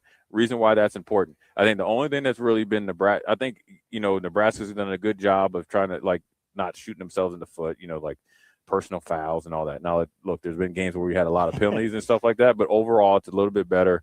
And it has been a real effort, since Matt Rule's been here, playing smart football.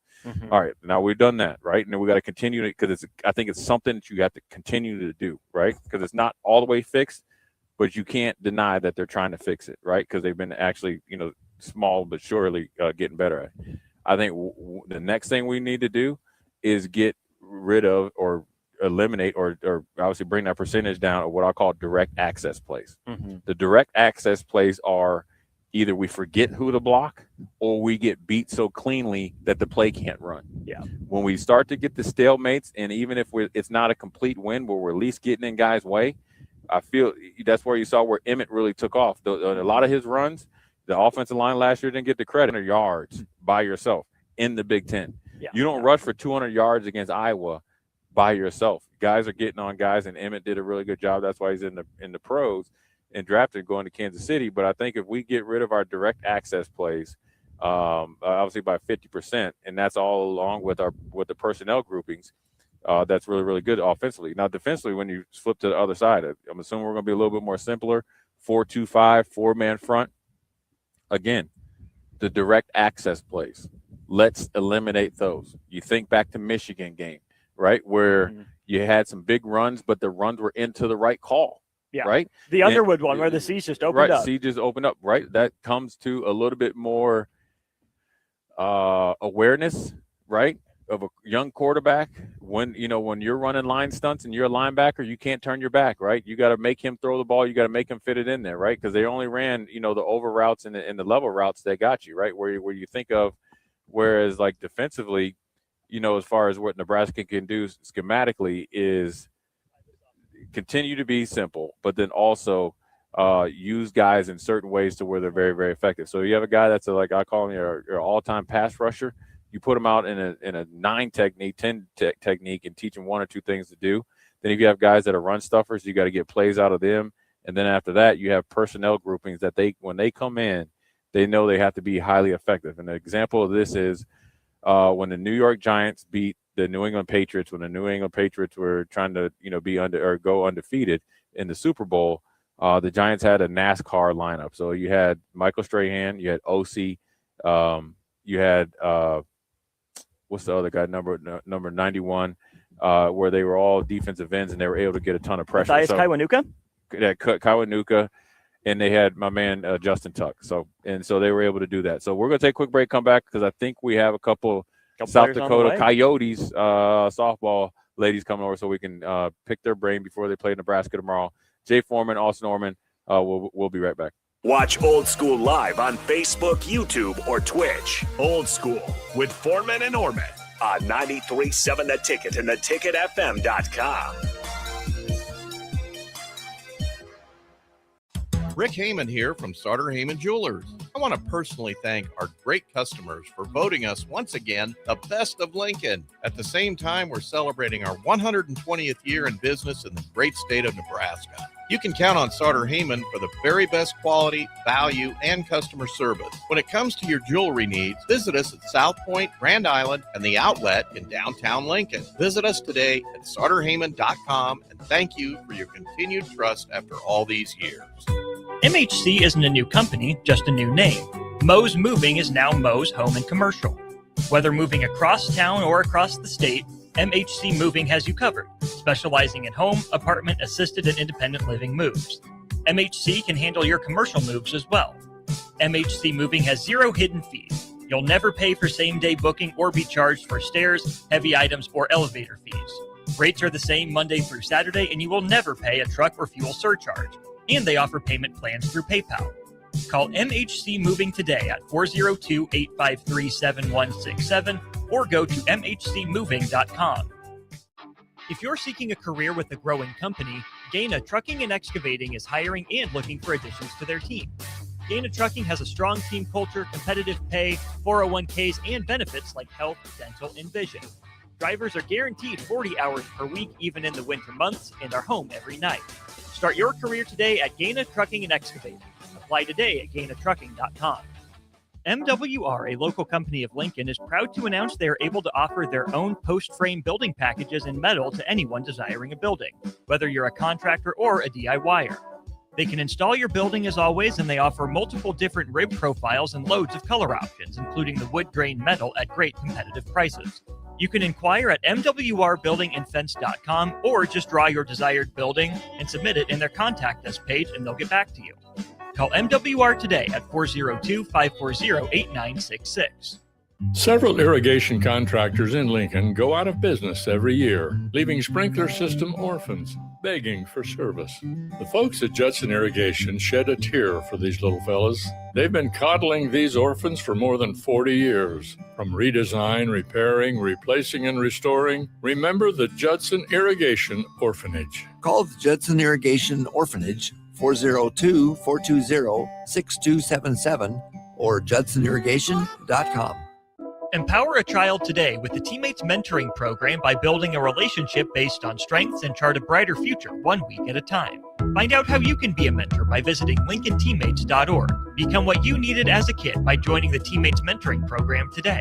It's the best time of the year to order a new John Deere air seeder during Landmark Implement's early order program. Take your seeding performance to the next level with John Deere's advanced air seeding technology. Achieve precise seed and fertilizer placement. With innovative openers and section control, you can maximize efficiency and reduce input costs. Now is the time to lock in the best price of the year during Landmark Implement's air seeder early order program. Contact your local Landmark location for details and experience the Landmark difference. Does someone in your household avoid phone calls because they can't hear clearly, or do they have difficulty speaking on the phone? Nebraska offers a solution. The Nebraska Specialized Telecommunications Equipment Program, or NSTEP, provides financial assistance for specialized devices like amplified phones, captioned telephones, smartphones with Bluetooth pairing to hearing aids, and speech-generating devices. If you're a Nebraska resident with a certified hearing or speech disability, you may qualify. It's not income-based, and once approved, you own the equipment. Learn more or apply at psc.nebraska.gov or call 1-800-526-0017. Back to Old School with Foreman and Orman on 93.7 The Ticket and theticketfm.com. Well, we're back. Jay Foreman, Austin Orman at Bowlin Stadium. Do not adjust your, internet. We have two great athletes with us, two South Dakota Coyote softball players coming down here to take on the Huskers. Well, Coyotes or Coyotes? That's the Coyotes? first question. Is it Coyotes or Coyotes? Coyotes? Yeah, Coyotes. Well, my apologies. Allow you guys to introduce yourselves to our Husker listeners. I'm Brinley German. I'm Kaya Johnson. And what position do you guys play? Shortstop. Second base. So you guys are partners in crime, right? Yes, we are. So I wanted to ask you, since you guys are depending on each other, right? Communication is key. How does that form? Obviously, it's very intense and everything. I will tell you that softball is a lot to me, it's a lot quicker and faster than baseball. It's high action. Talk about that process, you guys all come to college and forming that relationship, because you guys have to have communication without talking. You guys have to know each other, right, on and off the diamond. Talk about that. Yeah, for sure. I feel like we've obviously, this is my first year playing here, so it's been a journey getting to know Brandon.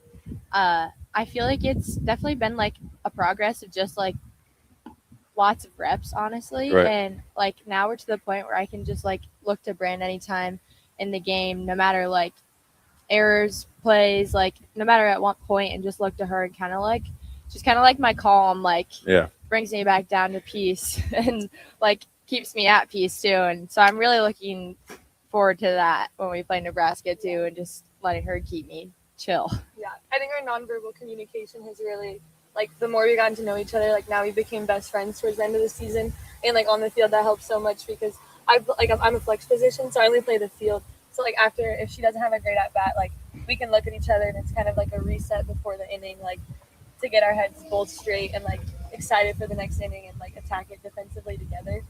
Talk about your team's growth throughout the course of the season, right? Maybe not the start to the season you wanted, but then the ability for you guys to come together and have the Summit League Conference tournament that you did. Yeah, I think the start of our season was really rough, and then we kind of all got together towards the middle, and we're okay, well, we're losing, clearly something's not working. We kind of just regrouped and realized we needed to play for each other and just give it all 100% on the field for our seniors and for each other as players. I would agree with that. I feel like we kind of changed our view, I guess. It made it more team-centered and, more about our relationships within the team instead of, the bigger picture. And I feel like when we started to play for each other that way, that things really kind of started to turn around for us. Was that a player thing or a coach's thing? A player thing, yeah. How important was that coming from players as opposed to coaches?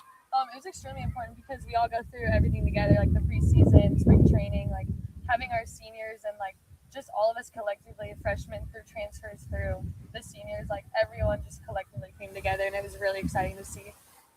Yeah, and I mean, at the end of the day, we're the ones out there making the plays, so we have to be the ones to get right mentally and get it done. Yeah. Talk about getting it done. You guys were able to go to Minneapolis and pull it off. Obviously being close last year, getting through this year. Talk about the elation in the locker room and how that ride home was a lot different than the ride there, because that's obviously a distinct difference. We had a lot of bus parties. It was a lot of fun after the game. Everyone was just excited to keep it going and continue to be able to play for each other. And play like one more game for our seniors. So that was the motivator, I guess. It was really fun. Yeah, I feel like we just made that a goal to make it fun and like kind of went in with no expectations, I guess, and just honestly went out there and gave it our all, and it ended up paying off. How much confidence did you have going into the Summit League tourney, knowing that Omaha's there at the top of the league? You guys played them tough at your place to know that, hey, we don't have to be scared of this team going in when we face them. I honestly feel like we just went out there and obviously like we knew what we could do and like we'd beat them before, but just kind of the same thing, like knowing like this was it, and like no matter what way it went, like we just needed to go out there and give it our all, and but also like going with confidence too, knowing what we've done. Just focusing on ourselves, not the other competition. What are some of the things you guys are going to take from obviously, winning it, and then obviously dealing with obviously being a champion, and then you're coming down here to play Nebraska on their home turf? Essentially, I know obviously Minneapolis isn't Omaha's a home turf, but going in and beating a higher seeded team, what are some of the things that you're going to take from that to down here to Lincoln? I think just like focusing on ourselves, like we said, like just realizing it's an experience and we're here to compete, but we're also like here to play together and just continue trying to focus on our game. Yeah, and I feel like just trying to make the game smaller than what it is, and just like focusing on winning every pitch, every play, every inning, like the best that we can. And I feel like that's the best like outcome that we can do. Probably got time for one more before we got to get out of here. Fans are coming out to watch this regional. What's one thing you want fans, your fans or opposing fans, to take away when they watch South Dakota softball? What do you want them to take away from watching you? Just that we enjoy to be here and that we're so blessed to be here experiencing this. Yeah, we're the underdogs and we're here to compete. We're here to enjoy the experience. There you go. Best of luck this weekend, ladies. Thanks for giving us some time. It's Kaya and Brinley with us here on Old School Jay. I'll let you close us out. It was painless, right? You guys did a great job. Wish you guys good all the luck for Jay Foreman, Austin Norman. We'll talk to you tomorrow.